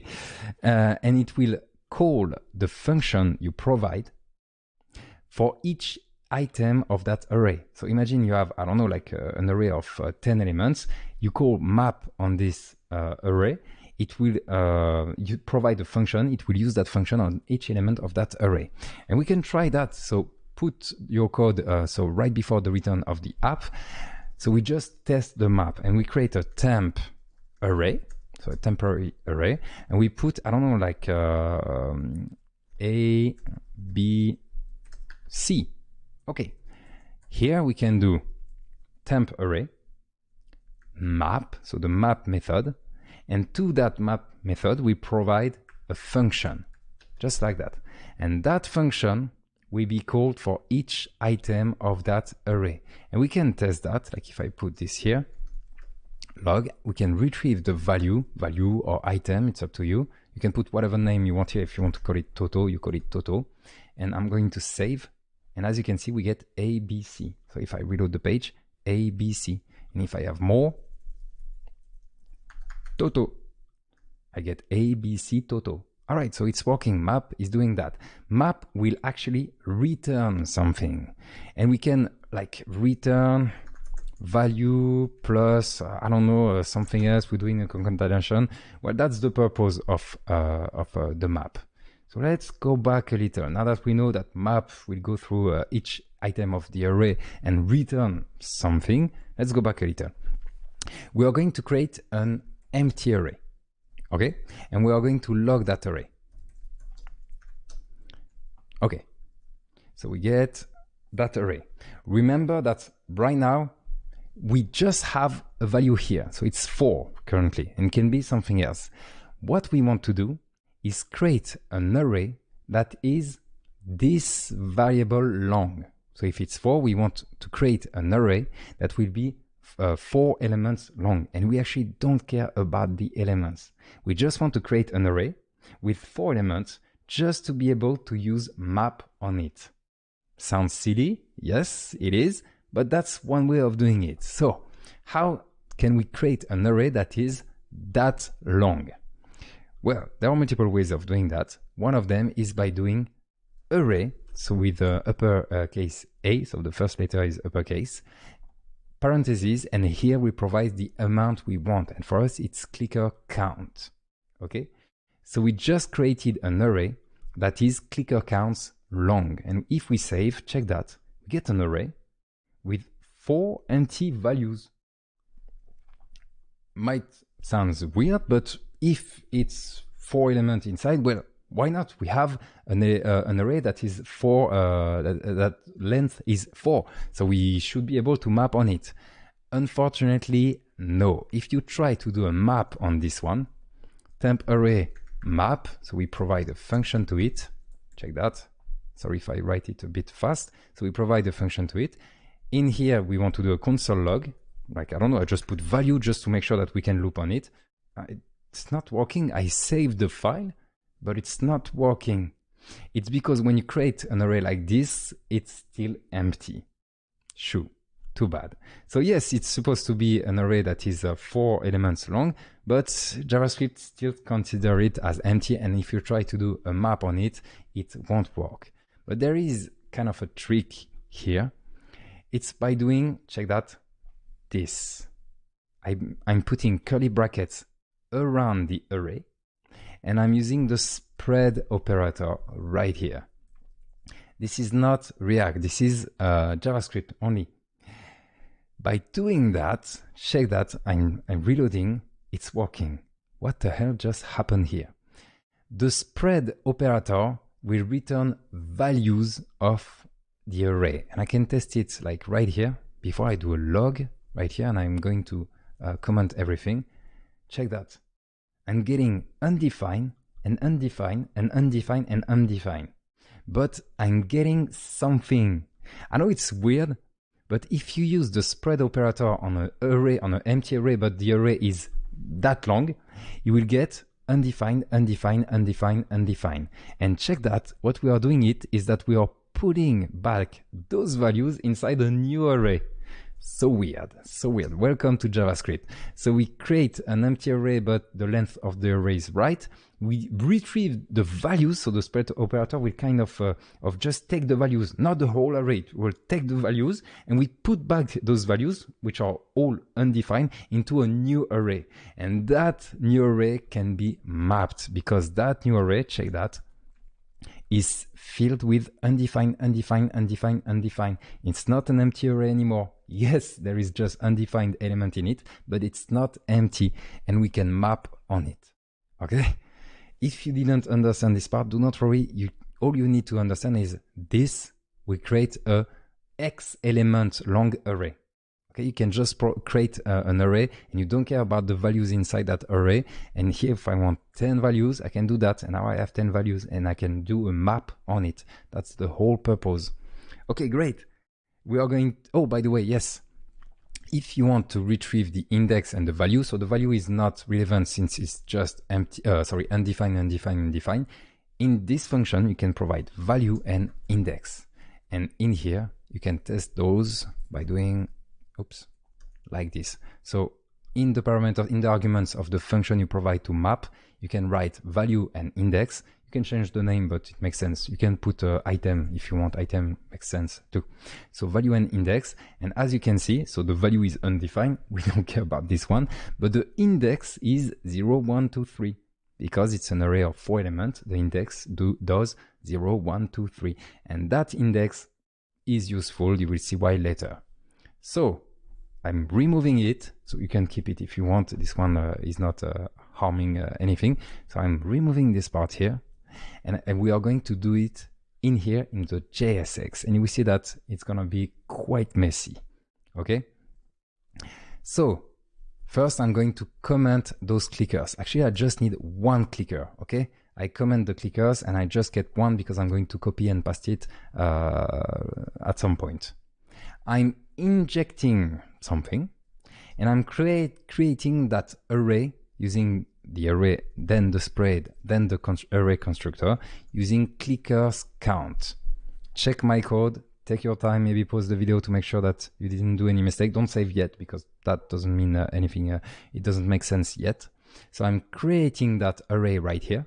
So it's a clickers count long array. Okay, it's a clickers count long array. And then I'm calling the map directly on it, like this. So I'm calling the map on that array. And to that map, I'm going to provide a function like this. So be careful with the parentheses. Check the colors of my parentheses to understand what's happening. And inside of that, check that, I'm going to return the clicker. This one. So I take the clicker, not the comments, just the clicker from the start to the end. I can remove those comments, and I'm returning that. I'm saving, and check that I have 4 clickers. Yes, there is an error in the console. Ignore it for now, don't worry. You get the right result. You're supposed to get 4 clickers right here. So we are creating an array on the fly. We are mapping on that array directly. And in the map, we are returning, because the map is supposed to return something. Okay, for each one of the elements of the array, it's returning something. And that's what will be displayed, injected by this injection here. So we are returning the clicker. By the way, let me check right after. Yeah, if your function, your arrow function is only returning something, so it's the only instruction, you can get rid of return and the curly brackets. So this one and this one, it's up to you. You can decide what you do, because it looks like this, like that. Okay, I'm going to do it again for you. See that? My function is starting from here, and it's ending right here. All right, check my highlight. It's starting here. The arrow function is starting here, and it's ending here. And because there is only a return inside that arrow function, we can get rid of this, this, and this. Okay, so the opening curly bracket, the return, and the closing curly bracket. So let's get rid of those. So I'm getting rid of the closing curly bracket, I'm getting rid of the return, and I'm getting rid of the opening curly bracket. And if I save, it's still working. I know there is an error. I told you, ignore this error for now. It's still working. I have my 4 clicker counts because I said I want 4 clicker counts in the attribute. All right, cool.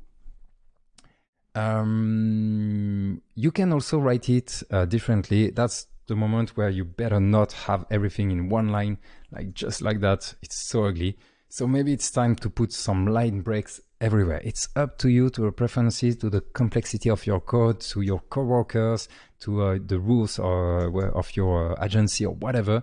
But you have to decide on a good way to write stuff. And as you can see, what I like to do is to put attributes with line breaks. So I can see clearly that I'm doing a array map on a array built on the fly, and I'm just returning a clicker, and I see that line is going down here. So I know that it's closing here, and I put all the attributes and it fits on my screen just fine. You do whatever you want about that. So we did mistakes. Yes, there is an error here. We are not going to take care about this one yet. Don't worry, we're going to fix it. But instead, we are going to first fix this one here. We put count A. For you, maybe it's another one. But anyway, the issue is that we have 4 clickers, but they all have this count A, the same key name as the other. So it's going to mess up if we do that, and that. Okay, I have different values. I reload the page, I get 9999 because they are all saved using the same count A. So we need to fix that. It's quite simple. We need to provide different key names, but how can we differentiate them? Well, we can use the index provided in the map function. Remember earlier when we did it outside of the return, we retrieved the value, which was undefined, not very useful, but we also retrieve the index. So in here, so that's the map, the function we provide to the map. We can retrieve the value. We don't care about this one, but we have to put it because we care about the next one. So index. Okay, if you just put index, it won't work because index will be the value. So you have to put them in order. If you want to access the index only, you need to provide the third value, and you can put anything there. It's not important, but putting value makes sense. So I'm going to put value, or you can put item. So right now I have the index. So it's going to be 0, 1, 2, 3. And instead of count A here, I'm going to send it an injection. So some JavaScript, and I'm going to use a backtick and put count and inject the index. So I said inject the index like this. See that? I went a bit fast because we did that earlier multiple times, but we are sending some JavaScript to the attributes, and we are doing a concatenation using backticks, and we are injecting the index after count. That's all. If you want to write it kind of the old way, you can write it like that. But I'm not a big fan of plus because plus is for mathematic operations. It's to add numbers together, and the code gets a bit messy. That's kind of the flaws of JavaScript, I think. All right, let's put back the back ticks like that. So I reload the page. I have 0, 0, 0, 0. I can also clean it from here to make sure that I have empty values. I reload the page. 1, 1, 2, 1, 2, 3, 1, 2, 3, 4. I reload the page. 1, 2, 3, 4. Nice. That's great. Yes, I know the colors keep changing. We are going to fix that later. That's another topic. All right. And now we can control the amount of elements. Like if I put 6, check that. I have 6 values and I can play with this one. And if I want less, I can put 2 and now I have only 2. And everything, the whole application is reacting to the various reactive data. So for us, it's an attribute here. All right. Put back 3. Yes, okay. Let's put back 3. Let's take care of that silly error and try to understand first what's happening. So each child in the list, so I'm just reading the error, each child in a list should have a unique key prop. And indeed, we have a bunch of components here. So it's what React calls a list. By the way, this message is provided by React. It's a list of elements and we need to provide a key. It's like that. You need to provide a key. Why? Well, because React would use that key to optimize the way things are being rendered. And if you have some elements that order changes, or you remove one and then it comes back here, and for some reason the order is being messed up, and it's put back to normal and it's inverting, etc. React, by using those keys, will know which elements should be which element is what element, and it will just associate things the right way, and it will optimize everything. I can't go into details because that's internal to React. All we need to do is provide a key, and unfortunately we don't have a key. Usually it's an ID.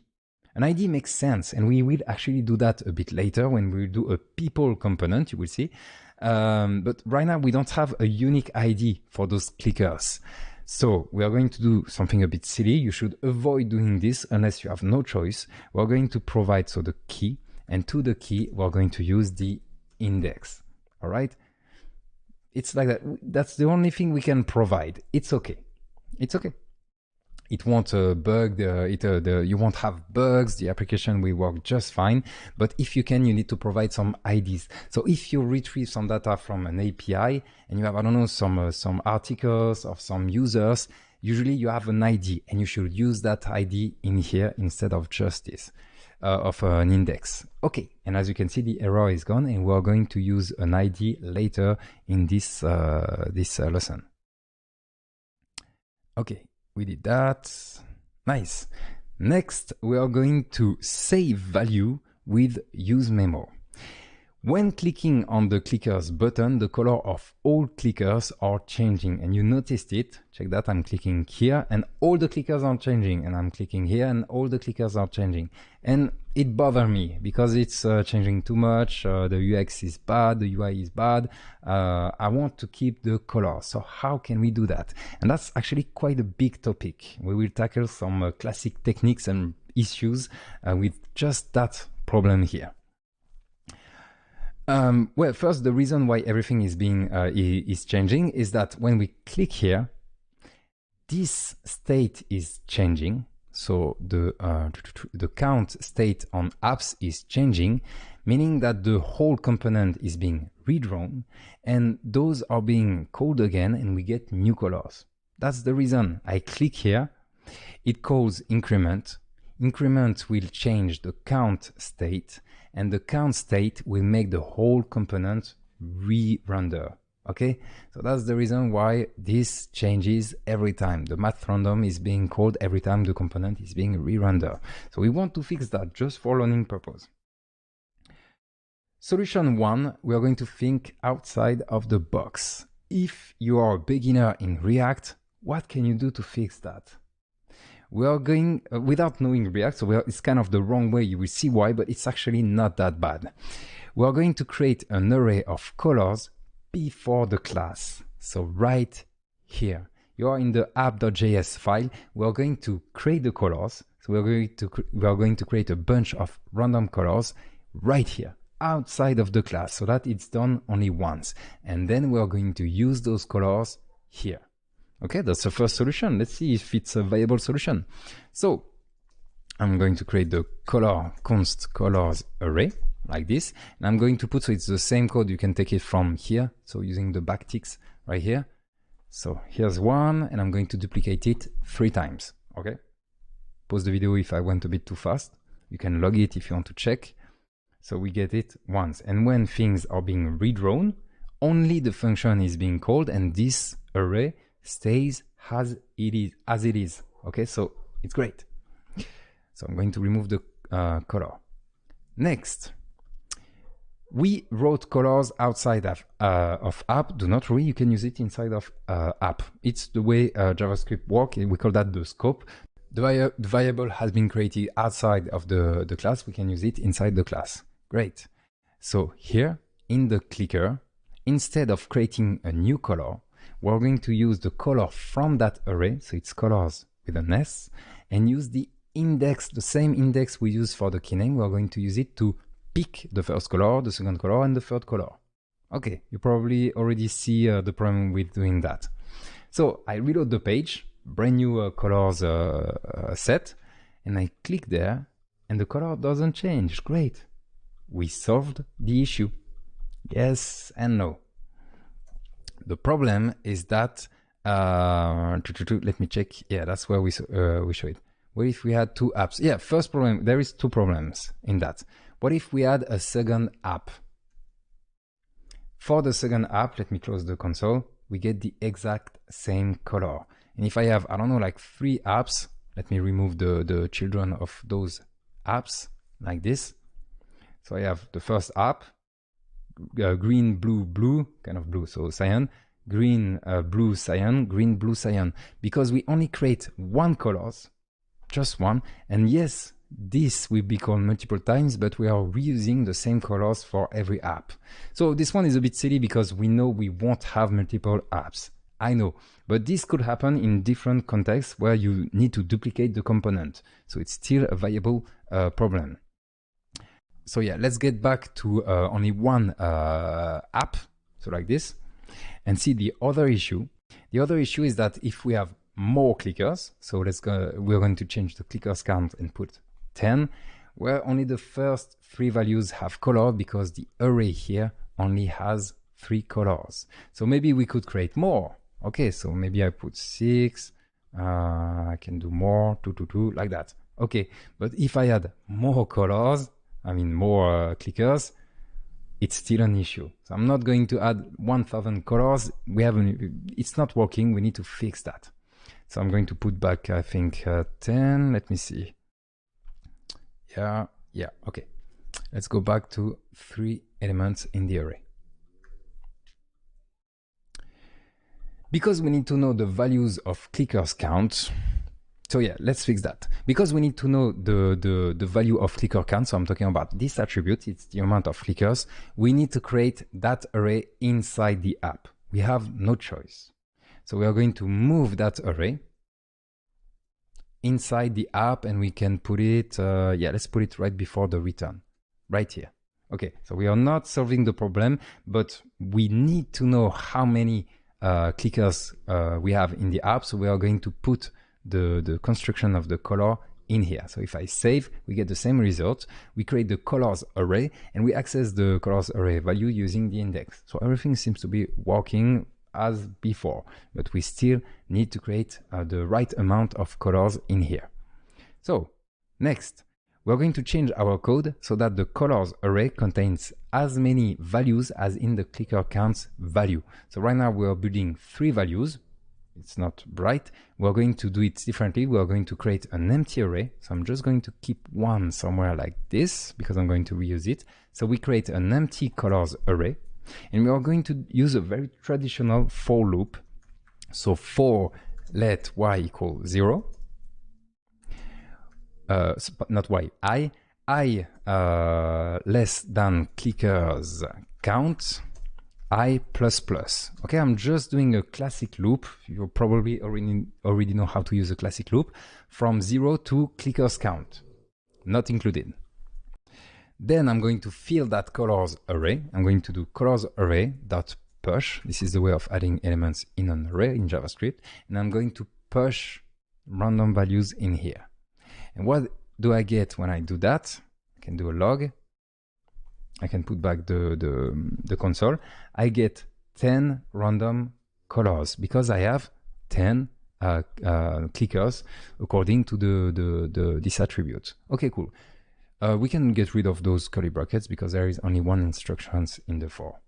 So it's working, but check that. I'm clicking on the button, and since the component is being redrawn, so the component, the function is being called again, where we get a new set of colors.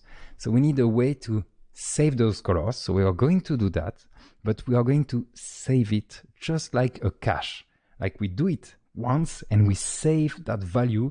And if we want to get the colors again, we don't do that for loop again. We take from the previous values we already calculated. All right, how to do that?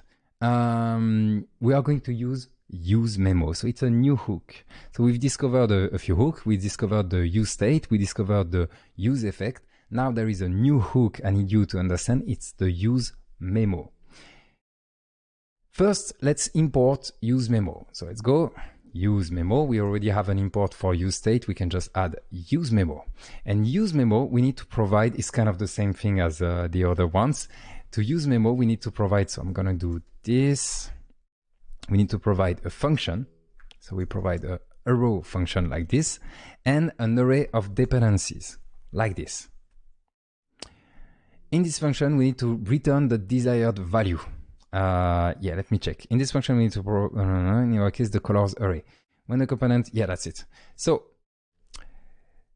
use memo, we send a function and a dependency array.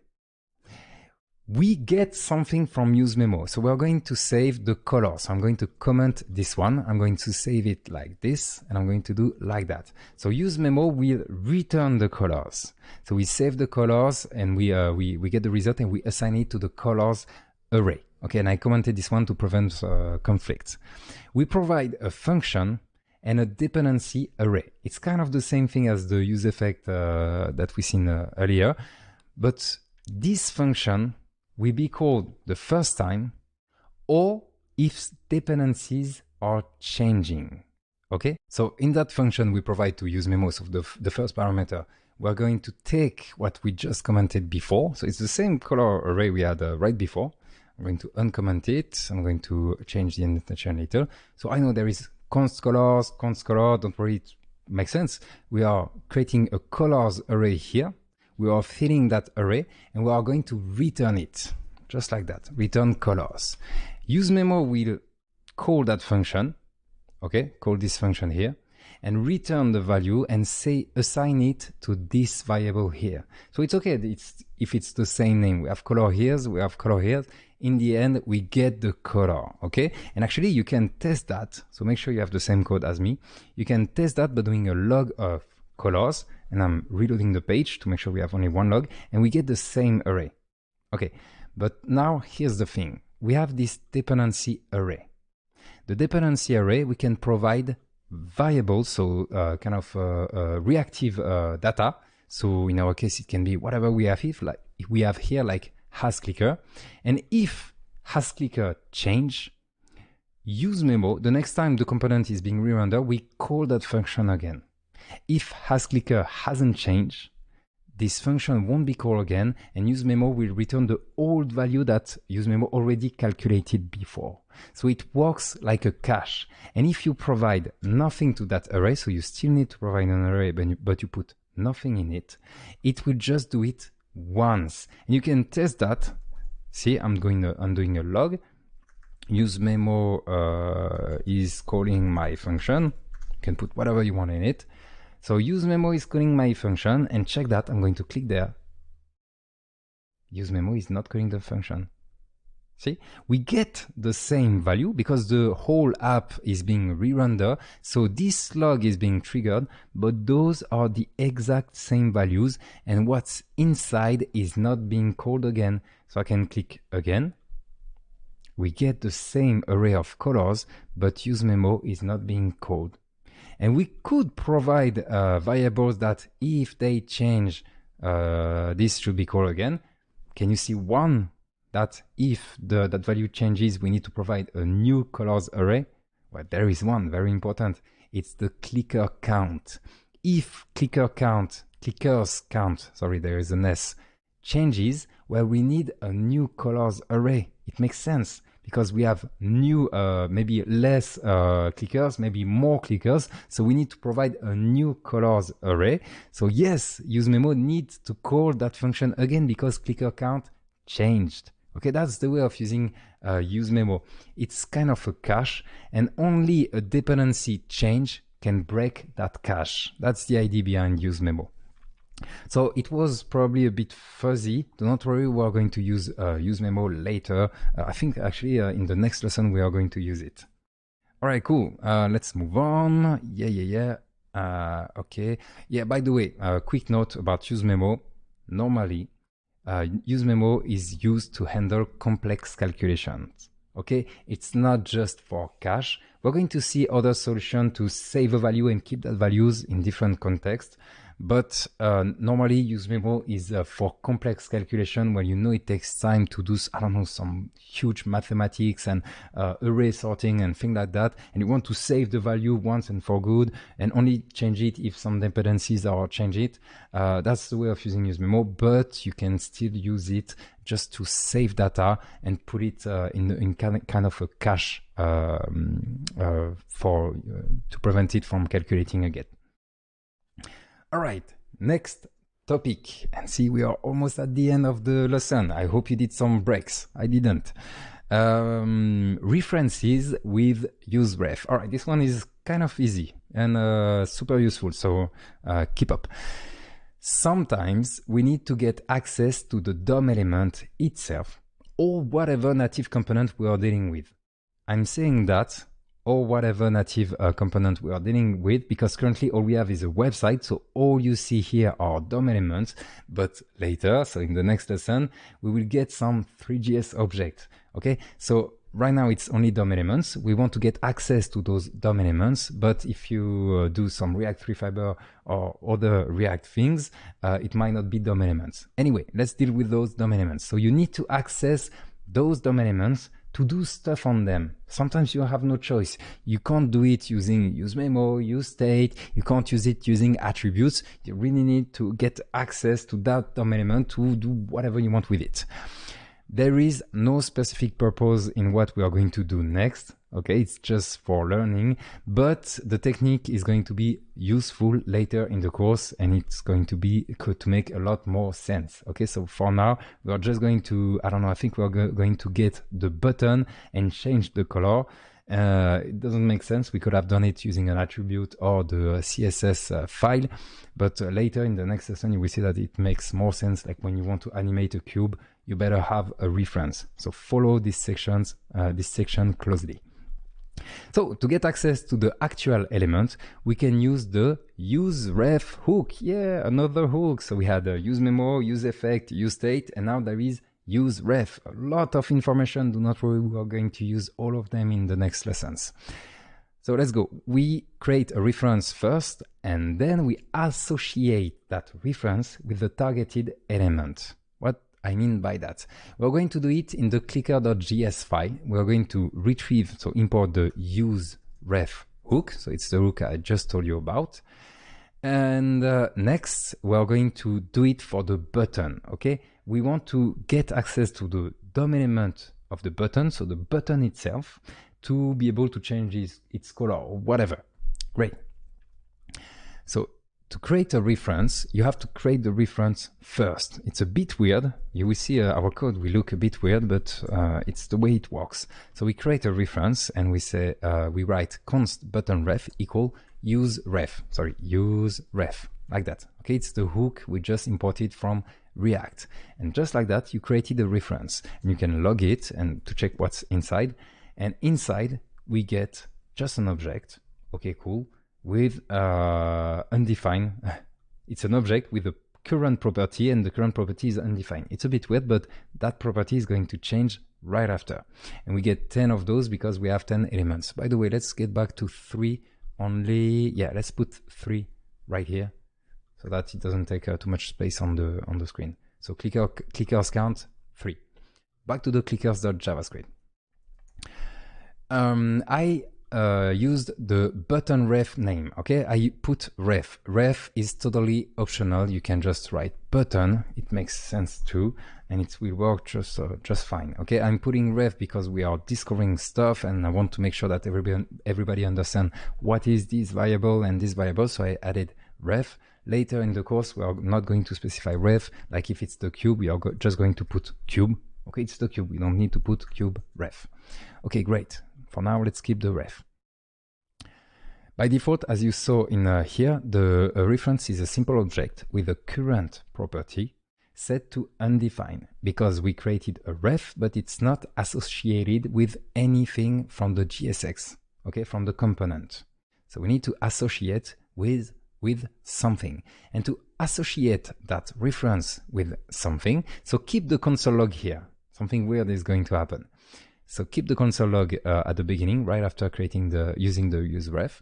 And in here, we're going to use the ref attributes, and we are going to provide that that button ref, just like that. So that's the reference we created, and we provide it to the button, and we save, and let's see what we get. Yeah, that's the weird behavior. Reload the page, it's undefined. What? That's weird, because we have the button ref and we associated it with the JSX. But if you click, like right now, you have the 3 undefined here. But if you click on anything, like I don't know, I click on this one, and now we have the button. What the hell just happened? And you can open the object, hover this part, and you see that, yes, this is the button. So why do we have undefined at first, and when we click, we have something? Well, it's because on the first render, when this function is being called, the JSX doesn't exist yet. Your component doesn't exist yet. So yes, there is a reference. The reference will be associated with that button, but when this code is being executed, the ref is not associated with anything. But if you click on something, the whole component is not being destroyed and recreated. The component already exists. Yes, the function is being called again, but the JSX already exists. Remember that React keep like a structure in mind, in memory, and he knows that, yeah, those are the same components. I'm not going to redraw everything. So your button already exists. It keeps existing, and your reference also exists. Okay, so it's weird, it's complex. We don't really care about that. All we want is to be able to access that DOM element to, I don't know, like play with the style or listen to events when the user clicks on it or whatever. We don't care that it's undefined at some point. We just want to play with the DOM element itself. How can we do that? Well, we can do that by using, let me check. Yeah, we saw that. Okay, we can use the use effect, and maybe you've thought of it. Use effect is, if you remember, we have it here. This use effect is being called only on the first render. So if I do first render, check that. Okay, it's being called 3 times because we have 3 clicker. And one important thing to understand about use effect is that this function will be called not just on the first render, it will be called after the first render. Meaning after the JSX has been passed and our component is ready. Meaning that if you put the button ref in there, so I'm going to put it right here. So the console log, so up, log button ref, check that. I'm going to reload. And now first render of the first clicker, I already have access to the button. First render of the second clicker, I already have access to it. And I can write current directly here, and I can reload and see I have access to those DOM elements. So when you are using, what you need to remember is that when you are using useRef to get access to the DOM element or the element from React Free Fiber or whatever, and you want to then play with it, you have to, you can't do it right here, okay? Where I have my cursor right here. You can't do it here. You need to do it once you are sure that the JSX and the component has been rendered. And you can do that in that use effect. And we use the use effect with an empty array, meaning it's just on the first render. And in here, we can do whatever we want. I forgot what we are going to do. Oh yeah, it's totally useless, but let's do it anyway. So we are going to do button ref current style, and we're going to play with the background color and put, I love that color, it's papaya, wipe. And then we are going to play with the color and put salmon or whatever. You can do whatever you want, just put the background, it's just fun. And as you can see, we change those styles directly on the DOM element. Yes, that was totally useless. We could have put some style attribute here, but I just wanted to show you that we can do that like this. And if I reload the page, so it's on the first render, we are changing it. On the first render, we don't even have time to see it the old way. We see directly once it's rendered. All right, nice. A classic mistake is to forget to put current. All right, you have a reference. You will be tempted to put useRef.style and this will break. So it's a classic mistake. Just make sure that you put the current property here. Okay, nice. We are almost done. This is the last section. I mean, there is a few words at the end of the lesson, but I wanted to go a little further, put kind of everything we learned together and have fun with some API too. So let's go. We are going to create a people component. So what's a people component? It's going to be a component that will display some names. That's all. But those names will come from an API, and I'm going to show you the API. And it's a good exercise. You will see. So first, we are going to create a component. Actually, you can try to do it yourself. So let's do it together. Pause the video if you want. Try to do it yourself. So I'm going to show show the sidebar so that we can create a new component. So it's going to be the people.js component, or JSX if you like to have a JSX. Export default function people, and it's a function like that. I can hide the sidebar again. Okay. And we are going to return something already. So it's a div. Inside the div, there will be a h2, and we put people in there. Okay. Not much returned by our component. Great. You have your component ready. Export default function people. Make sure you put in Pascal case. Then we go to our app.js file, and we are going to import it. So just like we imported the clicker, we can import the people component. We save, so it's not yet inside the application, but we have access to that new component, just like we did for the clicker. There is nothing new for now.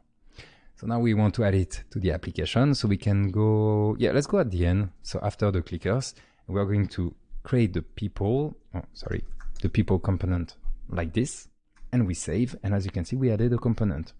Okay, that's great. We know how to create components now. You probably know.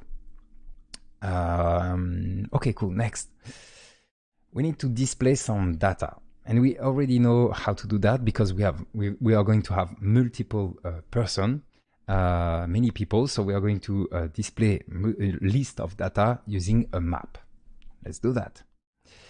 We are going to create a people array ourselves. By that I mean that we are going to create a fixed array for now, so that we can not take care of the API, because the API thing is going to be a bit tricky. We don't want to go into those complex things. For now, we are going to create a fixed array, and later we're going to convert it to the API array. So let's do that. Since the data should change, since the component should change when the data changes, we're going to use useState. So let's go. Const people, and as you can see, I haven't imported a useState yet. Set people, I'm going to rely on the automatic import. Let's see if it works. useState, okay, not bad, and the array. So yeah, as you can see, it imported useState from React, but I prefer to have simple code, so I do it like that. And if you want to do it yourself, you know what you have to write. It's import useState from React. Okay, you can do it like that too. It's up to you. Then here we're going to do const. We're going to destructure it. So people set people equal useState, and by default we provide an empty array, and we're going to put stuff in that array. But for now it's empty. Actually, let's put some stuff in here, and we are going to provide a bunch of objects, because one person is going to have a name, and later there is going to be more data. So we need to provide objects. Makes sense in terms of structure. So first object, the name is going to be John. Why not? Voila. John. Next is going to be Jane. Yeah. Sudo. And boy. Those are my dog's names. Great. The last comma, it's up to you. So what's the name? Trailing comma, I think. You can add it or not. I'm not going to add it. It's not changing anything. Great. So now we want to add it to the JSX. Okay, we want to display the people array in here. And now would be a good opportunity for you to try it on your own, because we already did something similar. It was in the app. We did that, which was actually more complex because we had to create an array on the fly. Right now you have an array. It's this array here. And I want you to display, I want a UL. And in that UL, I want some LE. And at the end, I want something like that and that. So I'm just putting it raw like this, but you have to do it using that array. Okay, so pause the video, try to do it yourself, and let's do it together right now. So first of all, we need to map on that array. So people is an array because we provide by default that array. So we're gonna do people dot map, and to that map we provide a function like that. Okay, great.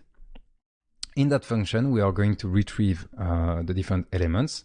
So you can put like value or item, but since we know that there are persons in the people array, I'm going to put person because it makes a bit more sense.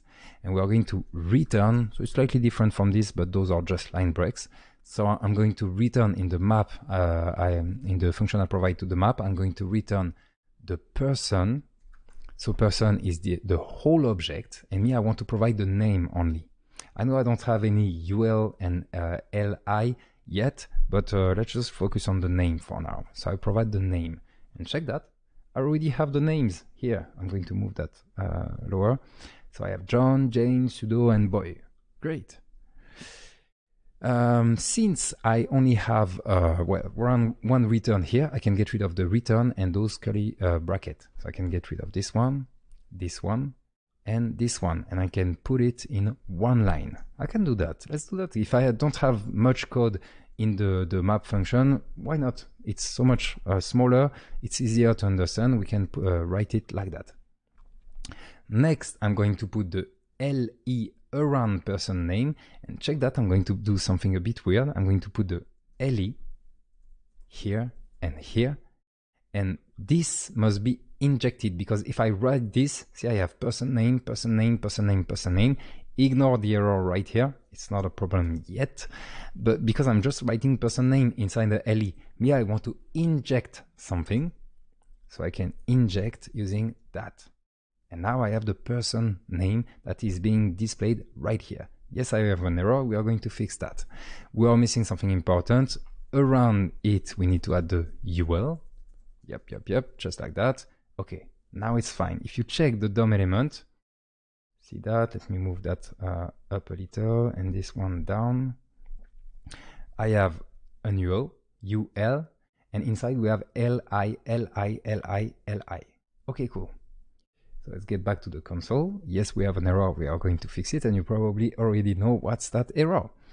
Feel free to add line breaks wherever you want. You can put it like something like this. Yeah, this one is just fine. You put line breaks, it makes sense. I like this one actually. Let's keep this one. So we are getting an error message. Pause the video, try to check what's that error and fix it on your own. Let's do it together.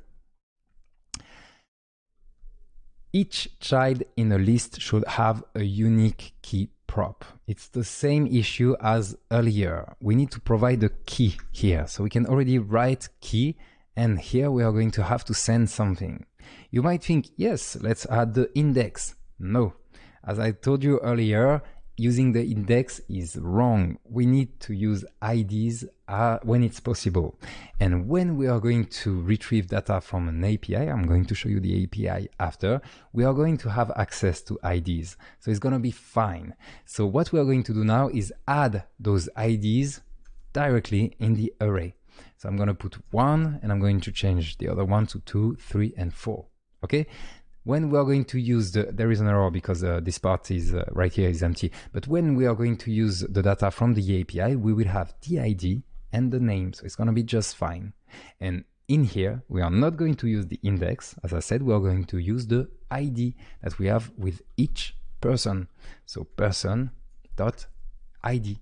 A good API, we always send you an ID for each item it provides you. Okay, so you can rely on those IDs, and this will really help React on optimizing. If suddenly you get the data, and the data, there are some people that has been removed and some people that have been added, their IDs will still match. If John is still here, the ID will still be 1, and React won't re-render John. React will know that John didn't change, and John will stay here. John or Jane or Sudo or Boy. Anyway, yeah, by the way, we can, let me check. Yeah, I also forgot to tell you, but when you have only one parameter in the arrow function, you can also remove the parentheses like that. Okay, I just figure it out here. Okay, nice. So it's working great. If you did it on your own, congratulations. If you were not able to do it on your own, it's just fine. We are here to practice, and we will do this kind of stuff many times in the next lessons. Next part, we are going to fetch the data from an API. And this part is going to be a bit long because I couldn't help myself but to explain to you how to fetch data the right way and why we are going to write it this way. It's not related to React. I just wanted to show you the fetch API. Okay. So first, from where are we going to get the data? Well, there is a website named JSON Placeholder, where you can get some random data. Like if you want random names, you can use that. If you want random articles, comments, album, photos, or whatever, you can use that very simple API and fetch some data. And actually, you have an example right here.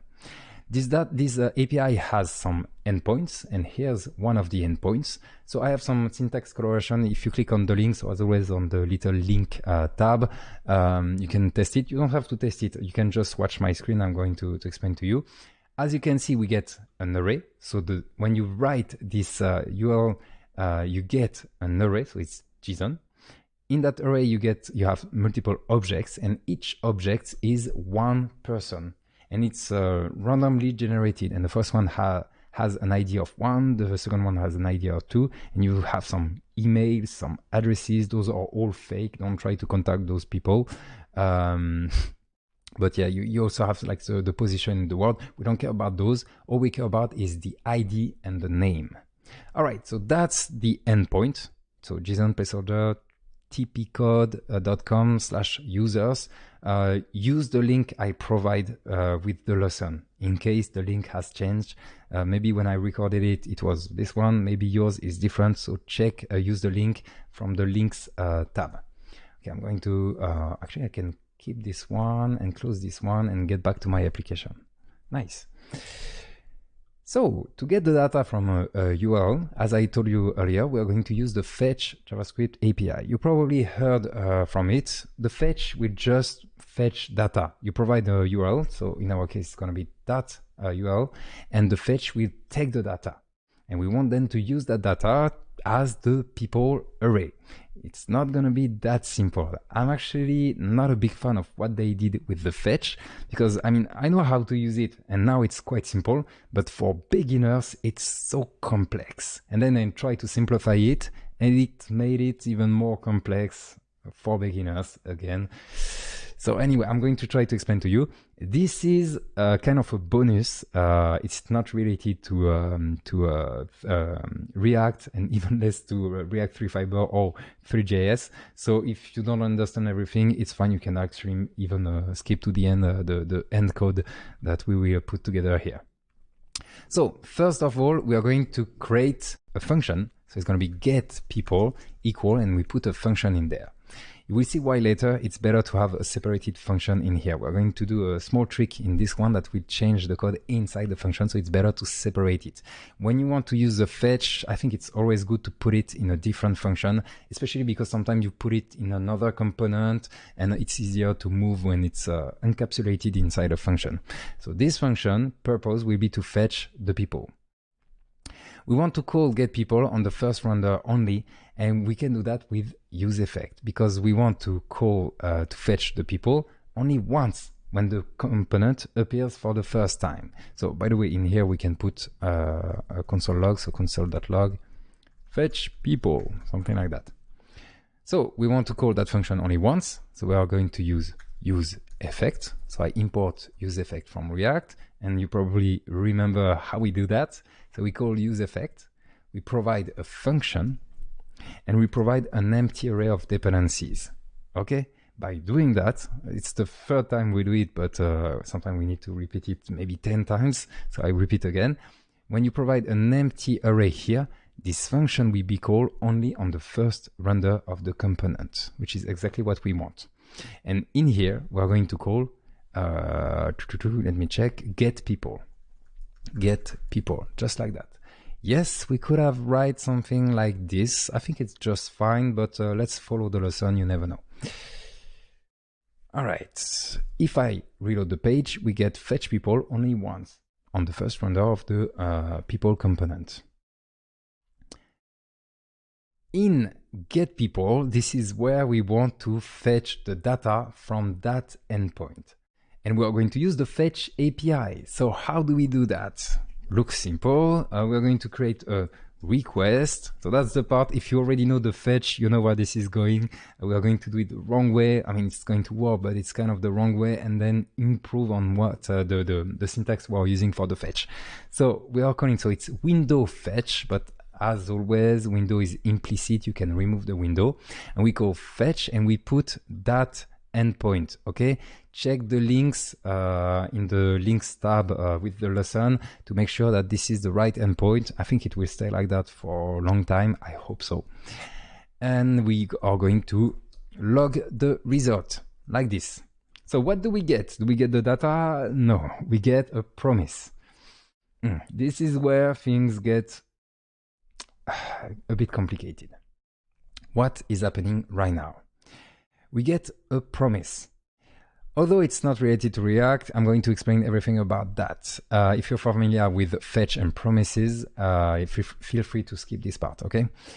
Making a request and getting the result takes time. I don't know, maybe you have a good connection, a good bandwidth, but it takes time. And you don't want the computer, the website to freeze while JavaScript is fetching data. Maybe the server, maybe it's not your computer and your connection, maybe it's the server that is super low. Maybe you're trying to fetch a lot of data and it's going to take multiple seconds. You don't want the whole website to freeze when it's doing that. And that's the whole purpose of fetch. The promise is immediately returned. So when I reload, the promise, we get it right away. You call the fetch, you get the promise right now. There is no freeze. The request is being processed right now. Okay, so it takes time. The data is being fetched, but you get the promise right now. And then using that promise, so the request is a promise, we're going to provide the instruction to do when the task is done. Okay, so we get the promise immediately, and to that promise, you are going to tell, hey, promise, once you are done with the task, I want you to do this and that.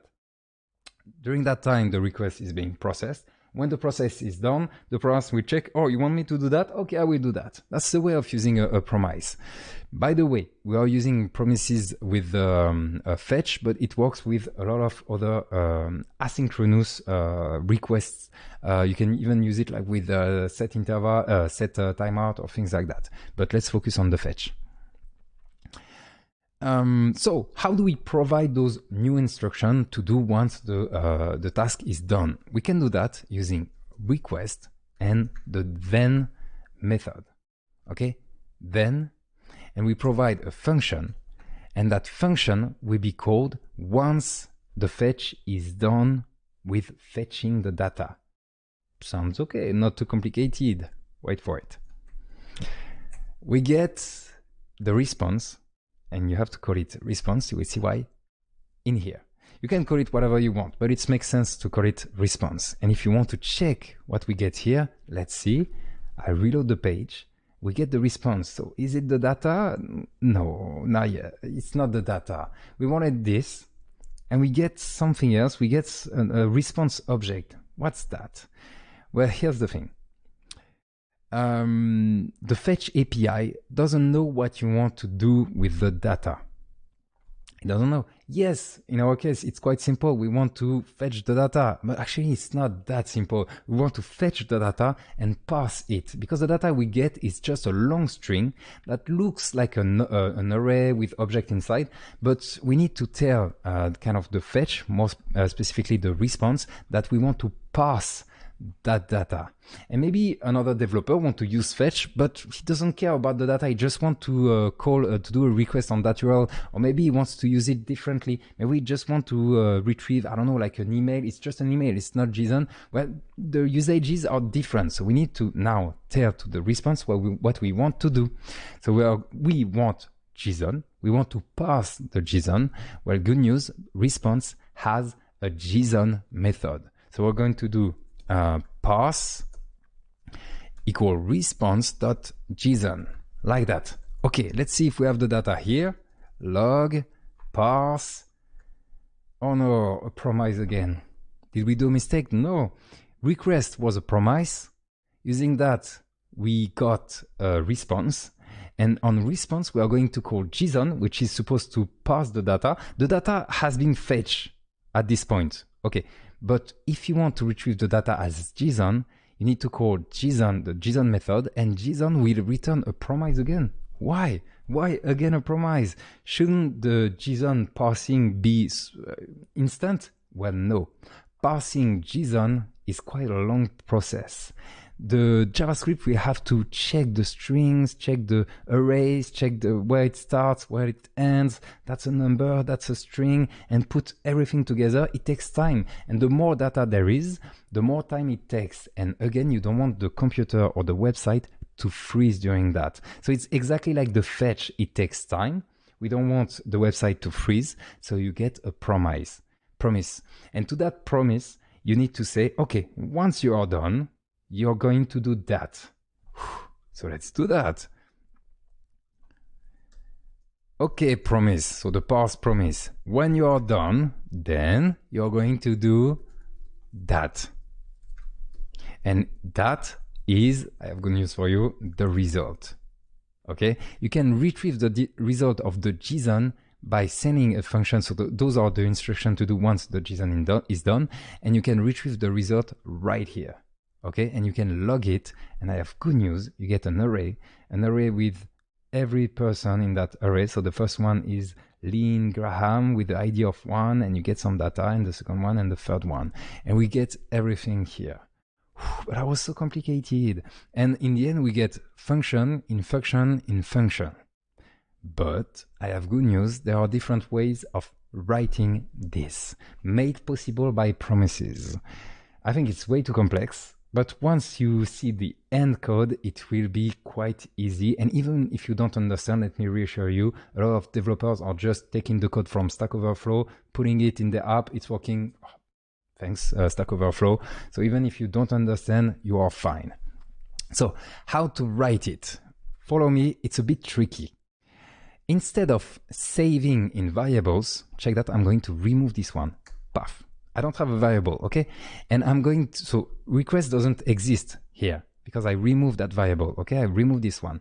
But I'm going to call then directly on the fetch, like this. You don't have to indent, but it makes more sense to do it. It's like if you had the then here, okay? I just put it below because it's easier. Here we can do the same. So the parse, it's a promise. I remove the parse and I add the then here. Okay, slightly better. But there is another trick that makes this code looks a bit more simple. When the instruction, the function you provide returns a promise, you can chain the then. So check that. We're going to return the response JSON. Okay, I do it again. Check that. We had this. I'm going to return the response.json and see that then I'm going to put it here after, and I can remove those line breaks. So this instruction will return a promise and we will get it there and we can chain, so put another then to do after. So JavaScript will call we start fetching data. Then once the data is done fetching, we're going to parse the JSON. Then we're going to log the result. Okay, and now it looks a bit better. But we can do even better than that and see it's always working. So maybe save, check that you don't have an error. If you get an error, you probably messed up some curly bracket or parentheses. Check my code, pause the video, make sure you have the same thing. Remember what I said about arrow functions? When you have only one instruction in there, you can remove the return, the curly bracket, the parentheses because there is only one parameter here, and you can remove all those line breaks that are useless. Nice. And we can do the same for this one. We can remove that, and we are going to, it's not a return, okay? It's not a return, but we don't care. We can act like if it was a return of the console log. It's not a big deal. It's not going to break anything. And we can do that. And that looks cute. Yeah, let's say cute. It's a cute fetch. Remember the old one we had? It's much better. You fetch data, then you parse the response, then you log the result. And try to find names that make sense here. Okay, it's the response, it's the result. I like to name them like that when I use a fetch. Those are about fetching, but those can be used for a lot more when you use promises. By the way, you can also create your own promises, and promises, you can do so much more. This is like the basic usage of promises. But this is a React lesson in the 3JS course, so we have to stop at some point. Oh yeah, actually no, let's go a little further. You might like this one. We can change the way we write code inside that function. So that's why we put the get people, we put the fetch in a different function. Check that. We're going to put a async keyword, so term, right before the arrow function, right here. I put a async right here. This means that this function is now asynchronous. Sorry, I have trouble saying that word, asynchronous. The main process of the website will keep going, okay? And what's happening here won't block the main process. And in here, we're going to write it a bit weirdly. Check that. We're going to put back the response equal, and we're going to put the fetch in here. But in front of the fetch, we're going to add await. And this means that it's going to wait. And we can do that because the function is async, okay? We can say, okay, you do that and you wait before continuing. So the fetch is going to wait, but the main process of the website, so everything outside of the function, will continue doing its stuff on each frame. It will be just fine. So we ask to just wait for it. Then we get the result. And to get the result, we are going to do await response.json. It's the same thing. So see that response.json. So we get the response. The thread will stop. The thread for this function will stop there, wait to get the data from the fetch. Then it will go to the next line. So after fetching the data, and in the next line, we're going to do a JSON, and a JSON is also a promise. So we're going to do, you pass the JSON and you wait before going further. And by the way, you save it in the result variable. And in here, we can just log result, just like that. And we get the same result. So this one is a bit weird. I always have trouble explaining that part to my students because it's a bit far-fetched. Like to simplify stuff, they made it more complex. But here's the thing, you can just use it, okay? If you want to fetch something, just take that code. You just take that code. Don't forget the async, the await, and then here you do whatever you want. And that console log will be executed only when the fetch is done and when the JSON parse is done. Okay? This was bonus. If you didn't get everything, don't worry. It's just promises things. So right here, we are done with fetching data. As you can see, we get a console log of the data. What we can do is update our people array. And to do that, we can do set people. We are using the setter function, and we send that result we got from the API. And check that, I'm gonna save, and we get the users. Nice, the people. And since we have those people, well, we can get rid of that. We can put an empty array. Yeah, that's better. We put an empty array, and when the data is fetched and parsed, we update the set people. And if it takes, I don't know, like 10 seconds because the server is a bit down, well, it will work. And when the data is fetched, it will display on the people component. Nice, we are almost done. Yay, you did it. I hope you're not too tired and you learned a lot. Oh, by the way, yeah, you can go a little further if you feel like going further with some very simple exercise. I forgot to put it there, but one exercise you can do is to display more data because that API is providing a bit more data. You can have fun and display more data than just the name. And also, one cool exercise would be to show a loading, I don't know, like a loading word if you want to do simple, maybe it can be an image or whatever, when the data is being fetched. That can be interesting. And you can call the set people in a set timeout so that you wait a little, so that you have time to see the loading div or whatever you're going to use. Okay, we're not going to do that. We did enough in this lesson. A few words to finish. Okay, we are done writing code, just a few words about performances, because you might have performances concerns. I'm going to talk about that virtual DOM we talked about earlier at the beginning of the lesson. All those features and mechanics seem like a lot of work for our computer. And this is actually one of the main concerns by people that don't want to jump into React. They're like, React is huge. It has to be heavy. Well, yes and no. So yes, when data changes, the component is being re-rendered. Okay, so when like a use state or a state variable is changing, the component is being re-rendered. When also an attribute is being changed, I don't know, like from above, if this attribute changes, well, this whole function is going to be called again and the component is going to be re-rendered.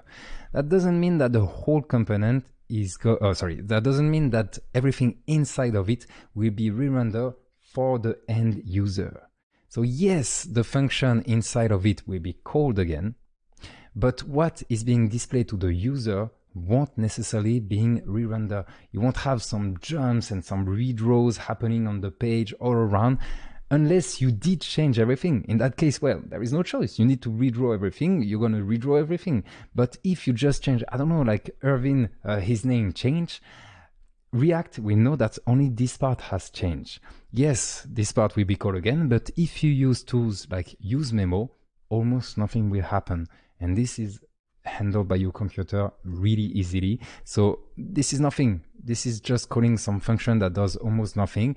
This part might be a bit longer. I don't know if it's a super long array where it will be done only once because we are using useMemo. And there are many other tools to improve those kind of behavior in order to improve performances.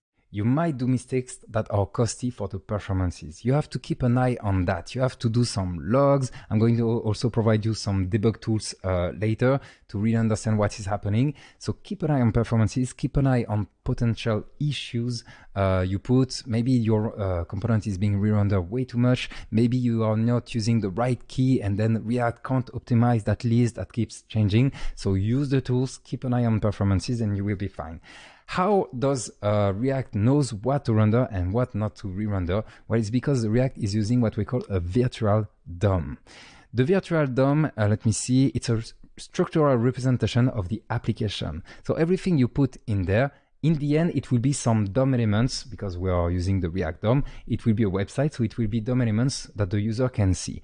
But in the back, React has a structural representation of your application, and it just compares stuff. When something arrives or something changes, it compares to what was there before, and we know exactly that these components need to be rendered. This component hasn't moved. Or I see that this key, we already have this key in the list. Okay, so this one is not going to move. And it's using that virtual DOM, which is perfectly optimized in order to re-render only what needs to be rendered. So the performances are just fine unless you did some mistakes. Yeah, React also provides a bunch of tools. Yeah, that's what I told you about useState, useMemo. We can use those in various ways to optimize our code anyway. Keep an eye on potential performance issues, but don't worry too much about having your component re-render. It's also fine if data changes. This part will be called again, and these parts will be re-rendered if it's necessary. Okay.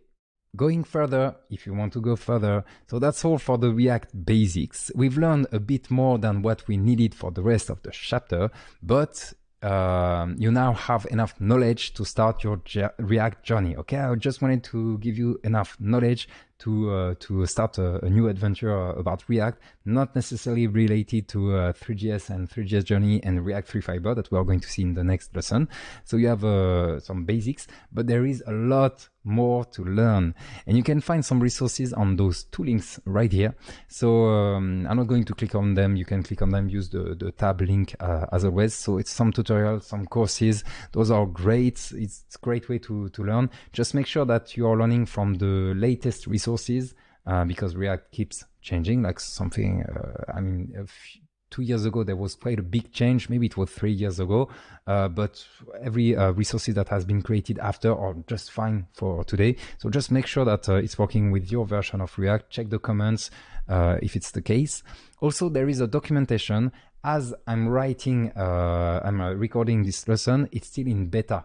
Okay, so maybe when you will click on that link, I hope you will get redirected to the right documentation, and it will be probably much better. This documentation looks really good, but it's still a work in progress. Have a look if you have some concerns and questions and issues. Check that documentation too. Okay, now that we know React, it's time to learn how to create 3GS experiences with React 3 Fiber that you will discover in the next lesson. I hope you guys are fine after such a big lesson. Have a few hours of rest, go to sleep, and get back because the next lesson is going to be quite awesome. I see you in the next lesson.